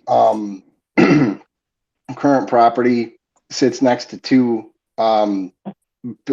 houses, roughly 900 square feet, which is not currently the going square footage houses that are being built on and near Balltown Road, especially looking at the Schwaber Drive development and then Harmony, whatever at the Amador's doing.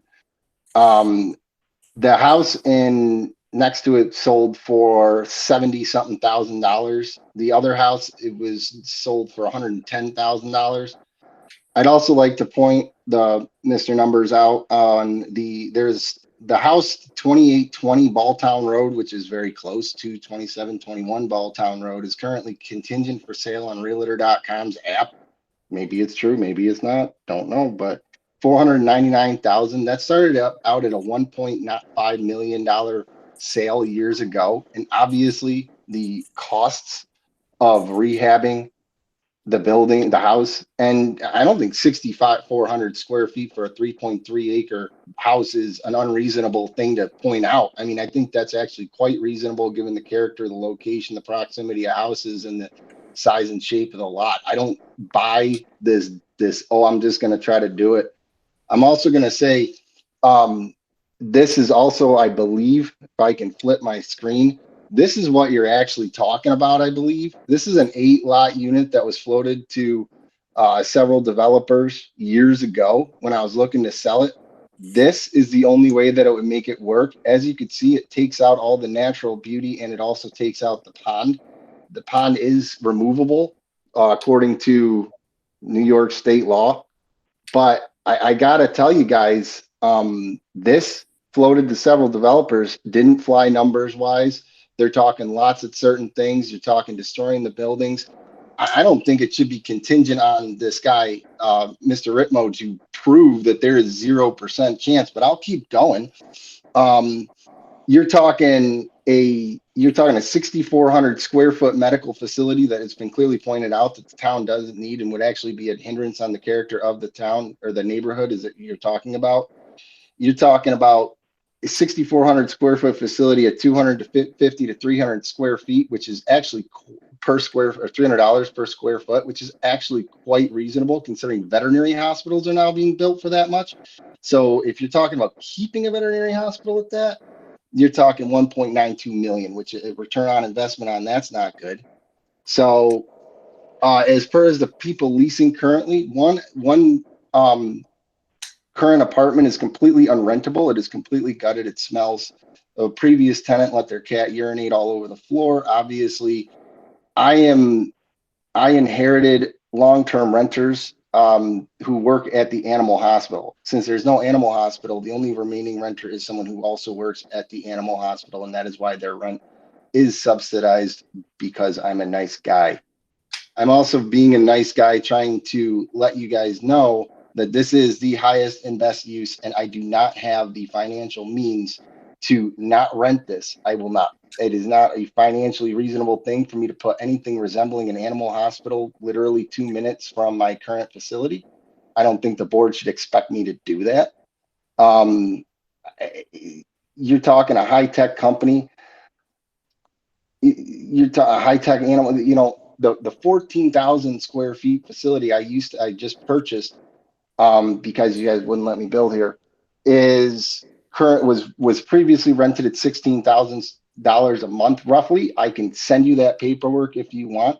I can send you all the previous numbers that you want, but ultimately let's just be honest here. We're giving you guys a big out. What happened last time you guys came up against this? I mean, honestly, and finally, let's just kind of talk about this, because if this didn't get such a negative reception, I wouldn't do this. I wouldn't have talked about this, but I got two options here because you guys are going to bankrupt me. I can't afford the mortgage on this. I would have to rebuild those things. So, and you're talking, I would waste literally 3,500 square feet of a facility. I have to heat it. I have to make sure it's maintained. I have to maintain the property. Are you kidding me? So obviously it's a reasonable thing if you guys all have something to do with some sort of business to say, I have to get a return on investment on this. I have to be able to reasonably sell this. I have floated this to dentists. I have floated this to anesthesiologists. I have floated this to everyone. I've had 2 realtors working on this separately and together. This is a unit that I was put on by very little choice of my own, believe it or not. But the outcry from the public has been so substantial that we've created a thing about it, which I never intended. I never asked for. I've submitted things. I've been promised things that have been rescinded. And this is the best out we got, because the other out I got is leasing it to the SPCA. I have a note here I can show you from Matt Tully that says, we're interested. So, you know how noisy borders are? Imagine petrified animal control dogs being put there in the middle of the night, because that's when they do it. It's not like Tully's got a place to store these animals till 9 a.m. Mr. Pike, a couple of questions for you. Dr. Pike, sir. I'm sorry? Dr. Pike, sir. Thank you. Dr. Pike, a couple of questions for you. Yes, sir. What was let's assume that there was 3 tenants upstairs. What was the income from the apartments upstairs? The income from the one apartment that I have a tenant is $600 a month. Okay. The front apartment's unrentable. The rear, that's the 3-bedroom. The 1-bedroom needs work in order to put it on the market. So everything you're doing is costing me money that I don't have. So I got nothing, bro.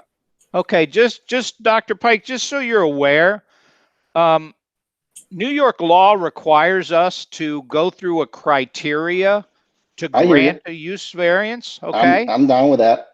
Okay, well, it's not just because we want to do it; we're required to do it. And so the questions that we ask about financials, and I have been doing this a while, as have several of the members of the board. And the financials are always an issue. It's something that usually catches people by surprise. Yeah. They're not really sure about what they need to bring in. And when we propose things like, when things are put out there like medical buildings and 2 family homes, what we're trying to do is find out, not that it's a use that we want to put there, but it's a theoretical use. Is there any way that you could get your money back? Usually, having done this many times before, the answer is no. But at least it provides me and the other members of the board with an idea of, okay, now I see some hard and fast numbers. That's the only reason we're proposing it, not because we want a medical building there, or we want another veterinary hospital there, or we don't want apartments there. It's not the issue of what we want. We have to see in a theoretical standpoint what the financial return could be for that. But and once the concern I have, sir, is that what you're asking is a bunch of theoreticals that you could, the permutations are endless. I mean, what if you put a 3-unit lawyer firm down there and then apartments upstairs? What if you put this and that and this and that? And it's going to be an endless game of, no, it's not an endless game. So I guess how many things would you like Mr. Ritmo to provide that I can't answer you right now? It's not an endless game, Dr. Pike. But I'm asking you, how many things would you like to know? Because I'm telling you, I have a lot of experience in what I have tried to shoot, what I've gone through. People have looked into it and it's never gotten to the board. The reason why it's never gotten to the board with you guys is because the numbers don't work out. And this has been going on for years. I mean, I've been planning this for 5-6 years now. So I can help you if you have questions about Dr. certain things. Yes, sir. Yeah, let me, I'd Hey, like to interject. Mr. Chair, if I could just for a second, I will say, and I don't have a problem saying I am predisposed to like this idea. Okay, I'm too. All right. So, all right. And for all of the reasons that everybody is arguing, I am predisposed to like this idea. I am familiar with that property. I drive by it twice a day, every day when I pick up my kid from childcare. Mhm. I've seen what's gone on. Oh, look, they're moving. I understand what's going Excellent. on there. I just want you to understand, we as the board have a legal responsibility to go through a very specific process. And in the guidebook that's provided to the Zoning Board of Appeals members in New York State, very clearly, the statutes provide that the first test for issuance of a use variance is that the applicant must demonstrate to the Board of Appeals that the applicant cannot realize a reasonable return, provided that lack of return is substantial as demonstrated by competent financial evidence. We are not going through this process of asking about rates of return and thing because we don't like the idea or because or it's because it is our legal obligation to do so.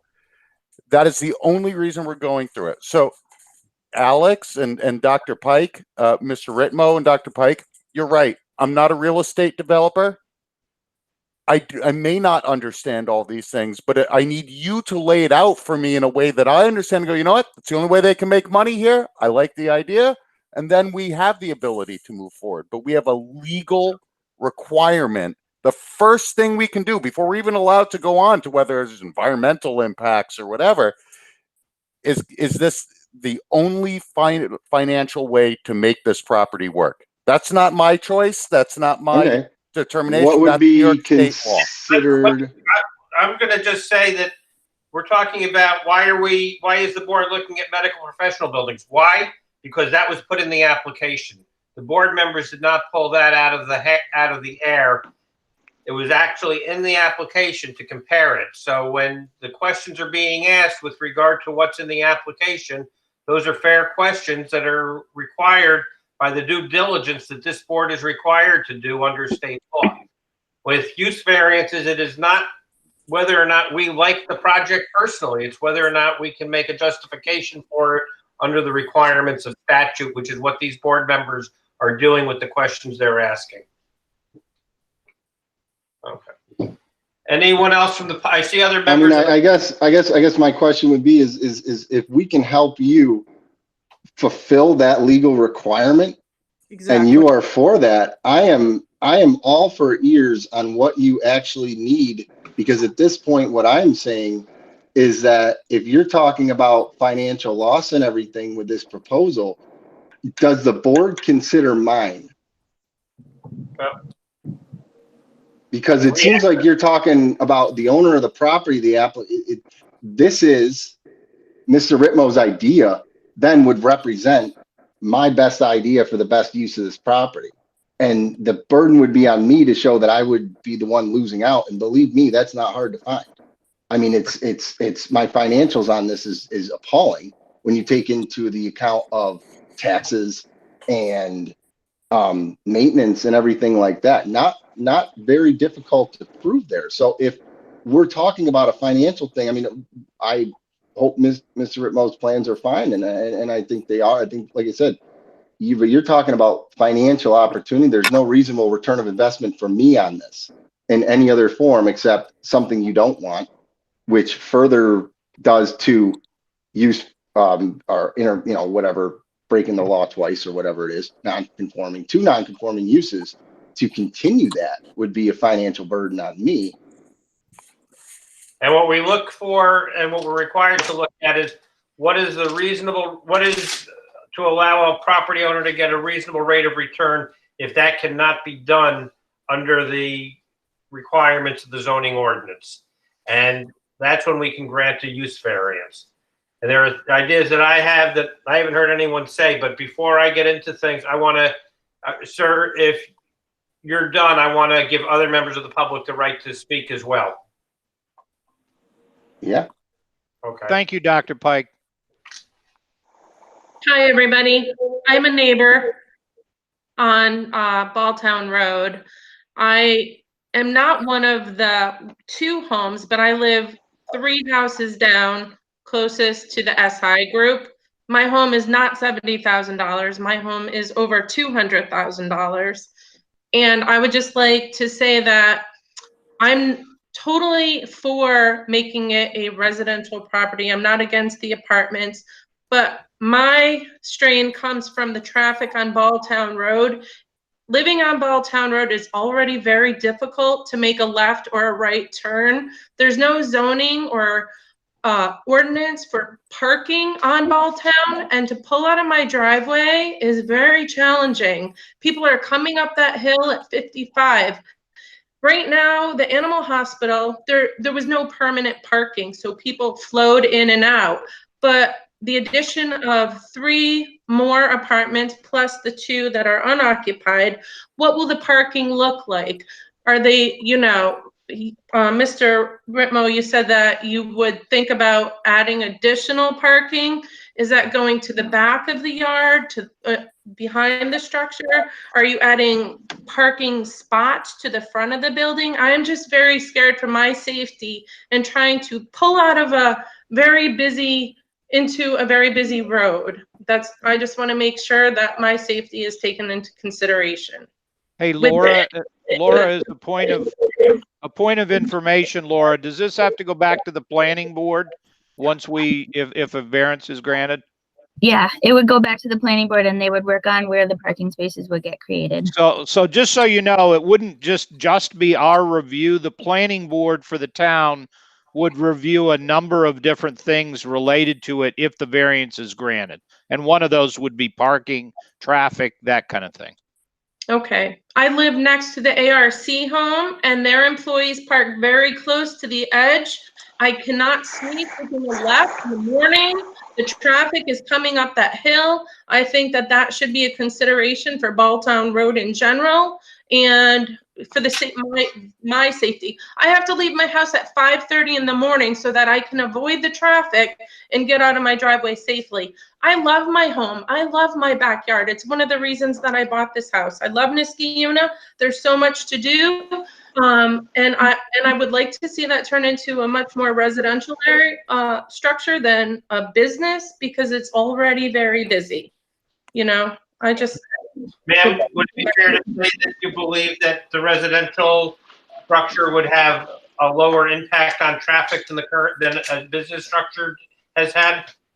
I don't know, honestly. That's not my area of expertise. All I know is what is occurring right now without any business in there is still very challenging for me. We love our backyard. I worry about a parking lot being put into the back. Like, I'm gonna be looking at 24-hour lighting for the safety of residents. Ma'am? Those are the things that I can think about. Ms. Molesky, I don't know if how closely you've been tracking all of this, but just for your personal knowledge, it does look like the Conservation Advisory Council was involved in this decision, in putting forth some ideas at some point, and their studies say that this should decrease the traffic. With the apartments? With the residential, yes. Okay. Compared to operating. Compared to when it was operating as an animal hospital, people coming and going all day. Well, it's still very unsafe for me to turn out either way. I can sympathize with that. You come by at least twice a day. That's another meeting. Yes. Any other members of the public who wish to be heard? Yes, my name is Noni Greer. I live at 9 Schwaber Drive. I live next to Varya Meshbaf, who spoke earlier. We both live directly behind the animal hospital. I bought my house in 2015, June of 2015. And, I had visited this house. I can't count how many times before I actually put a contract on it.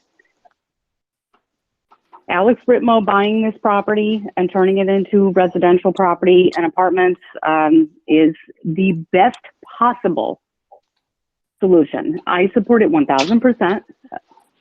My neighbor's like at 110. I'm at 1,000. There has not been a year that we could host a holiday dinner in our home. I can't have family come visit. My guest room is right above the barking. My master bedroom is also above this barking. So we never want to see an animal hospital. We don't ever want to see any sort of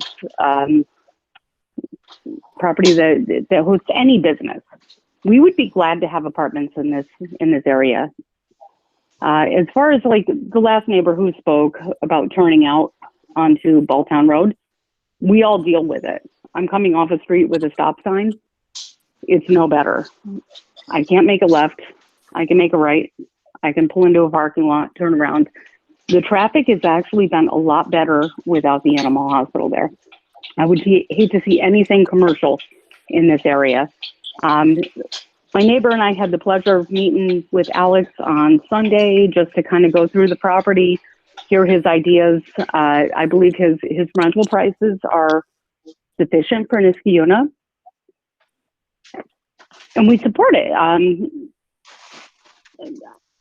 It's been literal hell living through 5.5 years of owning a home with the barking. And in May, Dr. Pike moved, and Dr. Pike and I have kind of a love-hate relationship.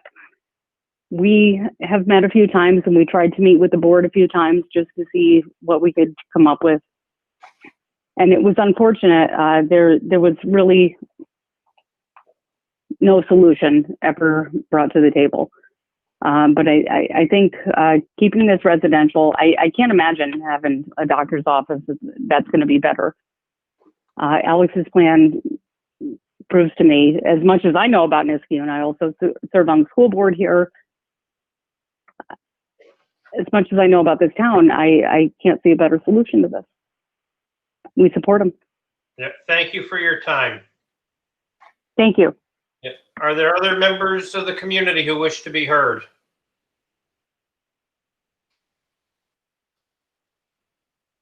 Hearing none, any other comments from the board?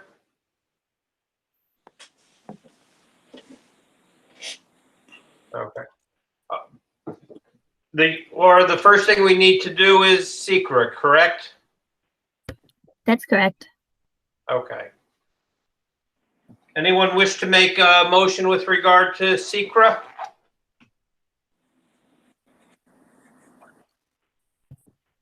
It can, this doesn't have to be as involved as your normal motions. It can just be as simple as accepting the CAC's recommendation or, modifying it. This always gets confusing. We have to accept their negative declaration, correct? Right. A negative declaration means that there's not enough environmental impacts to require an environmental impact statement.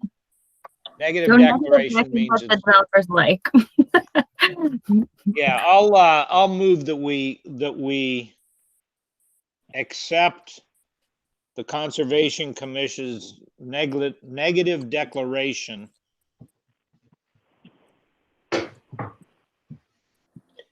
I'll go ahead and second that. This is Eric Coleman. There's been a motion made and seconded on the secret declaration. Is there any discussion on that?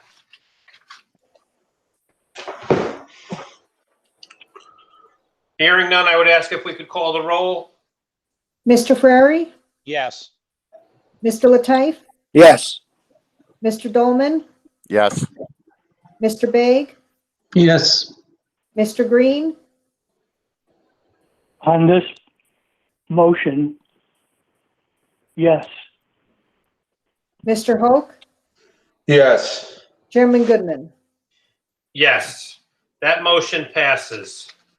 And before I ask for a motion, I have a couple of questions for Mr. Ritmo. You stated that with the contours of this property, that the most, in terms of setbacks requirements, even with keyhole lots, the most you could get is 2 houses built on this property if you did a rip down in the single family homes? Without destroying the pond. Okay. And to you also stated that construction prices for residential runs about 100, for a 250, excuse me, try again, for a 2,500 square foot house, is the construction cost still in the neighborhood of $175,000 per square foot? $175, yes. $175 per square foot. So for a 2,000 square foot home, your construction cost would be $350,000. Yeah. So if you built two houses, your construction cost would be roughly $700,000. Correct. And how much would it cost you to tear down the current structure? $50,000. So that's bringing you to $750,000. That's without the purchase price. And then your purchase price is $395,000. So that's bringing you to a total of $1.15 million. Is that correct? To build Correct. two houses there? Yes. And how much could you sell two houses in the neighborhood of 2,500 square feet for? Let me do the math quick.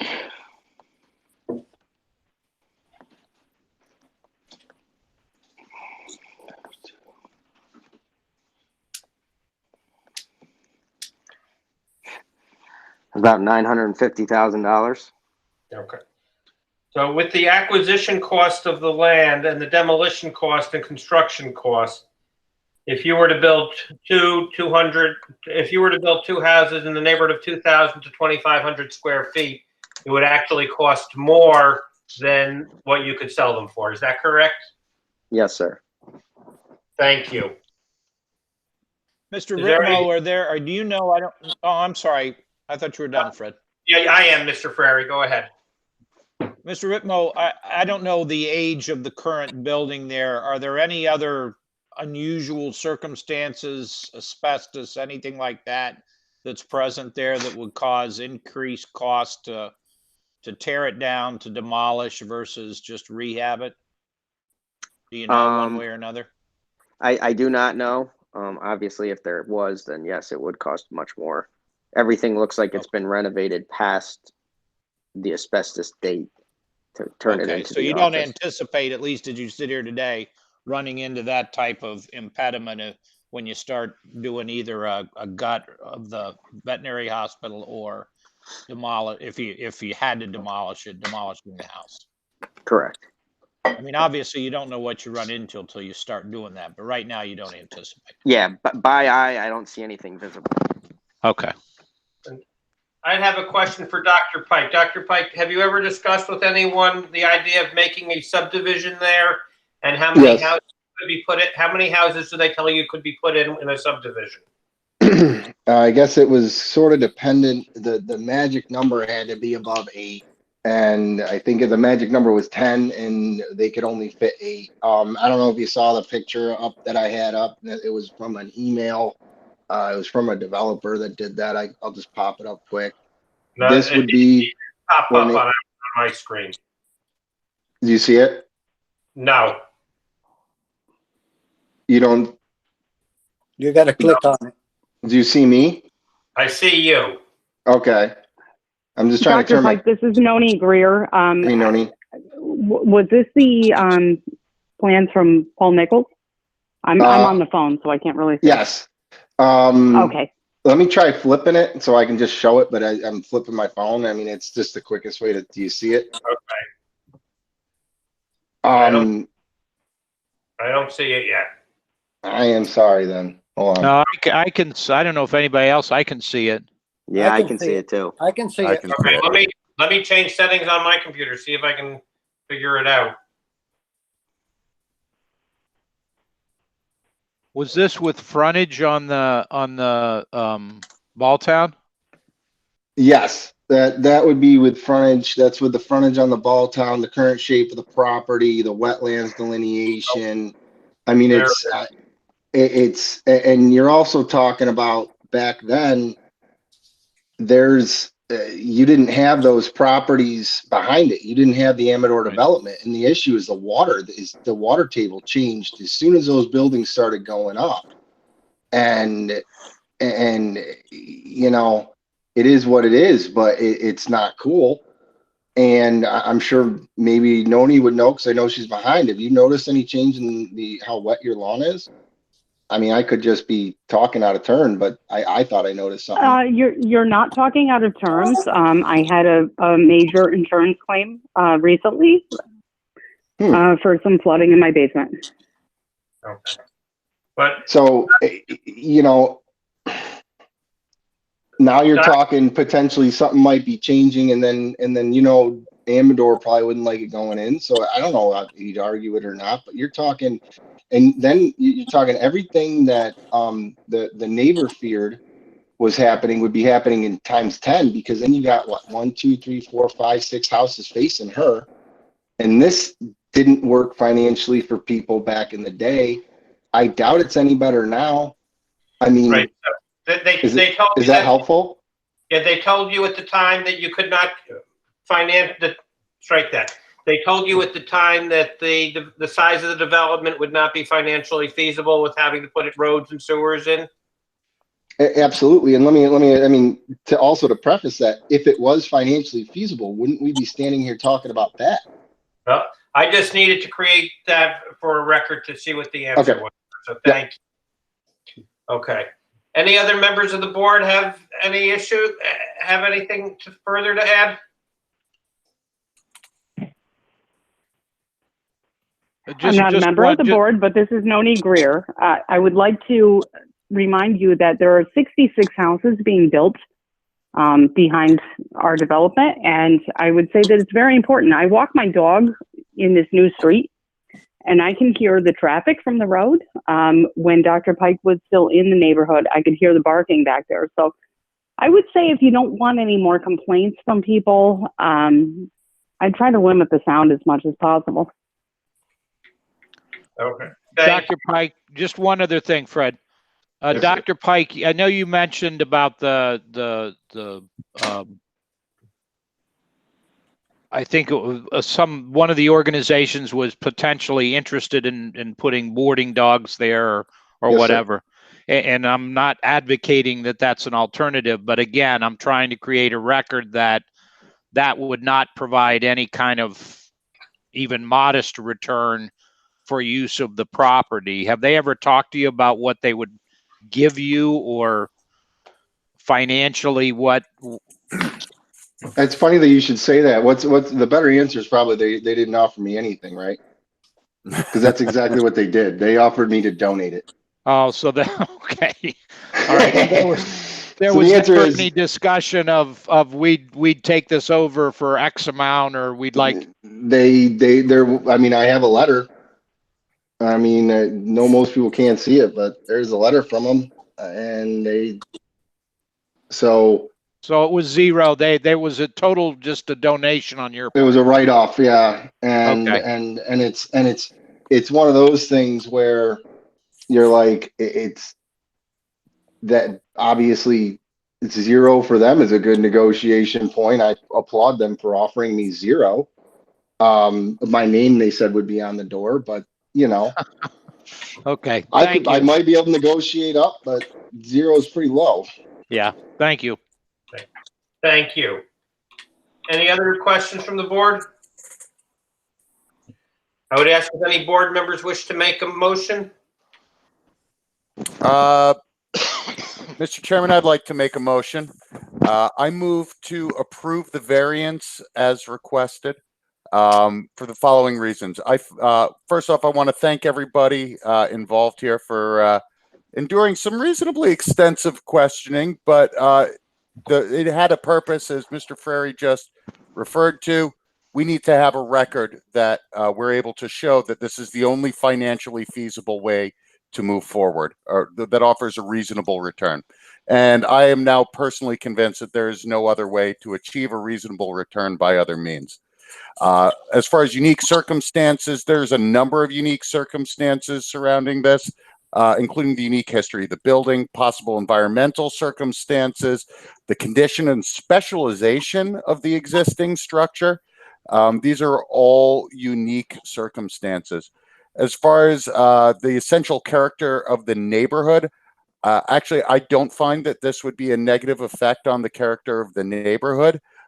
In fact, it seems to me, having driven through that neighborhood literally twice a day, every day, that it would actually be more fitting than the existing situation. And I think the passionate support from the community is further evidence that this is the case. And no, this is not self-created. For those reasons, I move to approve the application for a variance. Motion has been made. Is there a second? This is Kamran Beg. I second the motion. Thank you. There's been a motion made and seconded. Is there discussion on the motion? Hearing none, I would ask the clerk to call the roll. Mr. Frary, I would echo the Dr. Pike and the other folks, the neighbors who have all spoken. Mr. Ritmo, this is never an easy process, especially because this is not your usual and customary practice to come before a board like this and provide this kind of information. So I applaud you in doing the best that you've been able to do here. Certainly none of the questioning has been meant to reflect on our feelings one way or another about your project. It's simply been to sort of cut to the chase and get the information we need on the record. Regarding the issue of the financial evidence and the reasonable return factor that we're required to use, I truly appreciate Dr. Pike's additions in terms of what his efforts were to sort of market and develop this area. Clearly, there have been numerous efforts that are not necessarily included in our materials, but now are a part of the record that Dr. Pike has been able to provide this board about an earlier development project which was not feasible for a number of reasons. Certainly, there's not a veterinary hospital waiting in line or veterinary practice waiting in line to move into this facility to run it as it is currently. And I think probably the most compelling issue is that there is just limited number of options, both through Mr. Ritmo and Dr. Pike and the evidence that we've been provided, at least at this point, that some other feasible alternative can be put in place, which is going to create, for lack of a better term, a better financial alternative than the proposal that Mr. Ritmo has provided us. It took us a while to get there, Mr. Ritmo, but I think we have satisfied that financial factor. The hardship in terms of being unique and not applying, the issue of the fact that this is a non-conforming structure and draws it out of the residential characteristic of the neighborhood. And as was very aptly put by the planning board, we're trying now to draw it back into the residential character. So I think in terms of the unique nature of this property that doesn't apply to others in the area is also evidenced. It's not going to alter the character of the neighborhood. And in fact, probably the most compelling thing there has been the testimony and the opinions offered by the neighbors that they want this to return, and they are indeed in agreement that a multi-family apartment would be suitable and they would be in favor of that. The hardship is itself created to some extent. Anything that we deal with here to some extent is self-created, but again, that is not necessarily a determinative factor in terms of the analysis. For those reasons, I'm going to vote yes on the motion. Mr. Lateif? I'm gonna say a couple things and then tell you why I'm voting. First of all, I didn't see the return factors on papers, but I want to say thank you to Dr. Pike for explaining about the 3 apartments upstairs. One is rented and the other 2 are not rented, and what's the reason? And that gives me the idea. Wrong person's muted. Sorry. I was trying to mute John. Can you mute yourself? Thank you. Hello? Yeah, we can hear you. Huh? Hello? Mr. Ferry, Mr. Lateif, you got muted about it's 2 sentences ago. I don't know how, but this phone has been acting up. So what I'm saying is I didn't see return factors from the applicant, but Dr. Pike did explain to us some of the things that we were looking for, and we appreciate that. I think the applicant really on the right track, and I think that's the best way for him to make this happen and make it work with 6 units. And I know they have to go in front of the planning board for where to park and all these concerns from the neighbors. But I think what I've heard from the neighbors, they all in favor of the project. And for all the reasons stated by everybody, I'm going to vote yes on this, and good luck. Mr. Dolman? I vote yes. Mr. Baig?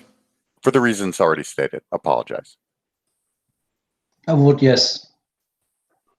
Mr. Green? I humbly submit that I find the applicant has demonstrated to the board unnecessary hardship. With regard to the requirement concerning not realizing a reasonable return, and the further requirement that it be shown by competent financial evidence, I must say that in my humble opinion, the written application didn't cut it. However, we are permitted to take the sworn additional testimony from Mr. Ribbo, and in particular Dr. Pike, to gather the universe of what is competent financial evidence. Having heard that on the motion and the other factors for the granting of a use variance having been met as ably stated by others in their statement, I am voting yes on the motion. Mr. Hoke? Yes, for all the reasons previously stated. Chairman Goodman? For the reasons stated, I will vote yes. I will add that the financials, although maybe not as fully fleshed out in the application as we would have liked when added with the testimony, do prove that there needs to be a reasonable return. We were not looking at vacant land here. There was testimony that a subdivision wouldn't work financially, that had been explored. In fact, Dr. Pike did have drawings of it. I note that the purchase price for this property, based on the building size, is under $62 per square foot. So it's not as if the purchase price is being raised to make something that might have otherwise been feasible. The construction costs, even if $175 per square foot is high, by the time you look at this purchase price demolition cost, there would be no way that you'd be able to build 2 houses and sell them at current market prices and not be in a negative financial position. So the applicant has shown that they do need the variance to get a reasonable return on the property. And based on the findings of the prior agencies, that this would reduce the out of zoning area from 2 uses to 1 use. It seems to be in the best interest of the community. I know that there were some people who had concerns, but most of the people who spoke did talk about the benefits of not having a commercial operation there. So for those reasons, I do vote yes. The variance is granted. I want to thank everyone who participated tonight for their time and helping us get to this decision. Is there any other business to come before the board this evening? Hearing none, I would ask for a motion to adjourn. So moved. Motion is made. Is there a second? I'll second that. All in favor? Aye. Aye. Yes. Motion carries. We stand adjourned until next month. Thank you, everyone, for the time you spent with us tonight. Thanks, guys. This was an interesting one. Laura, are we still,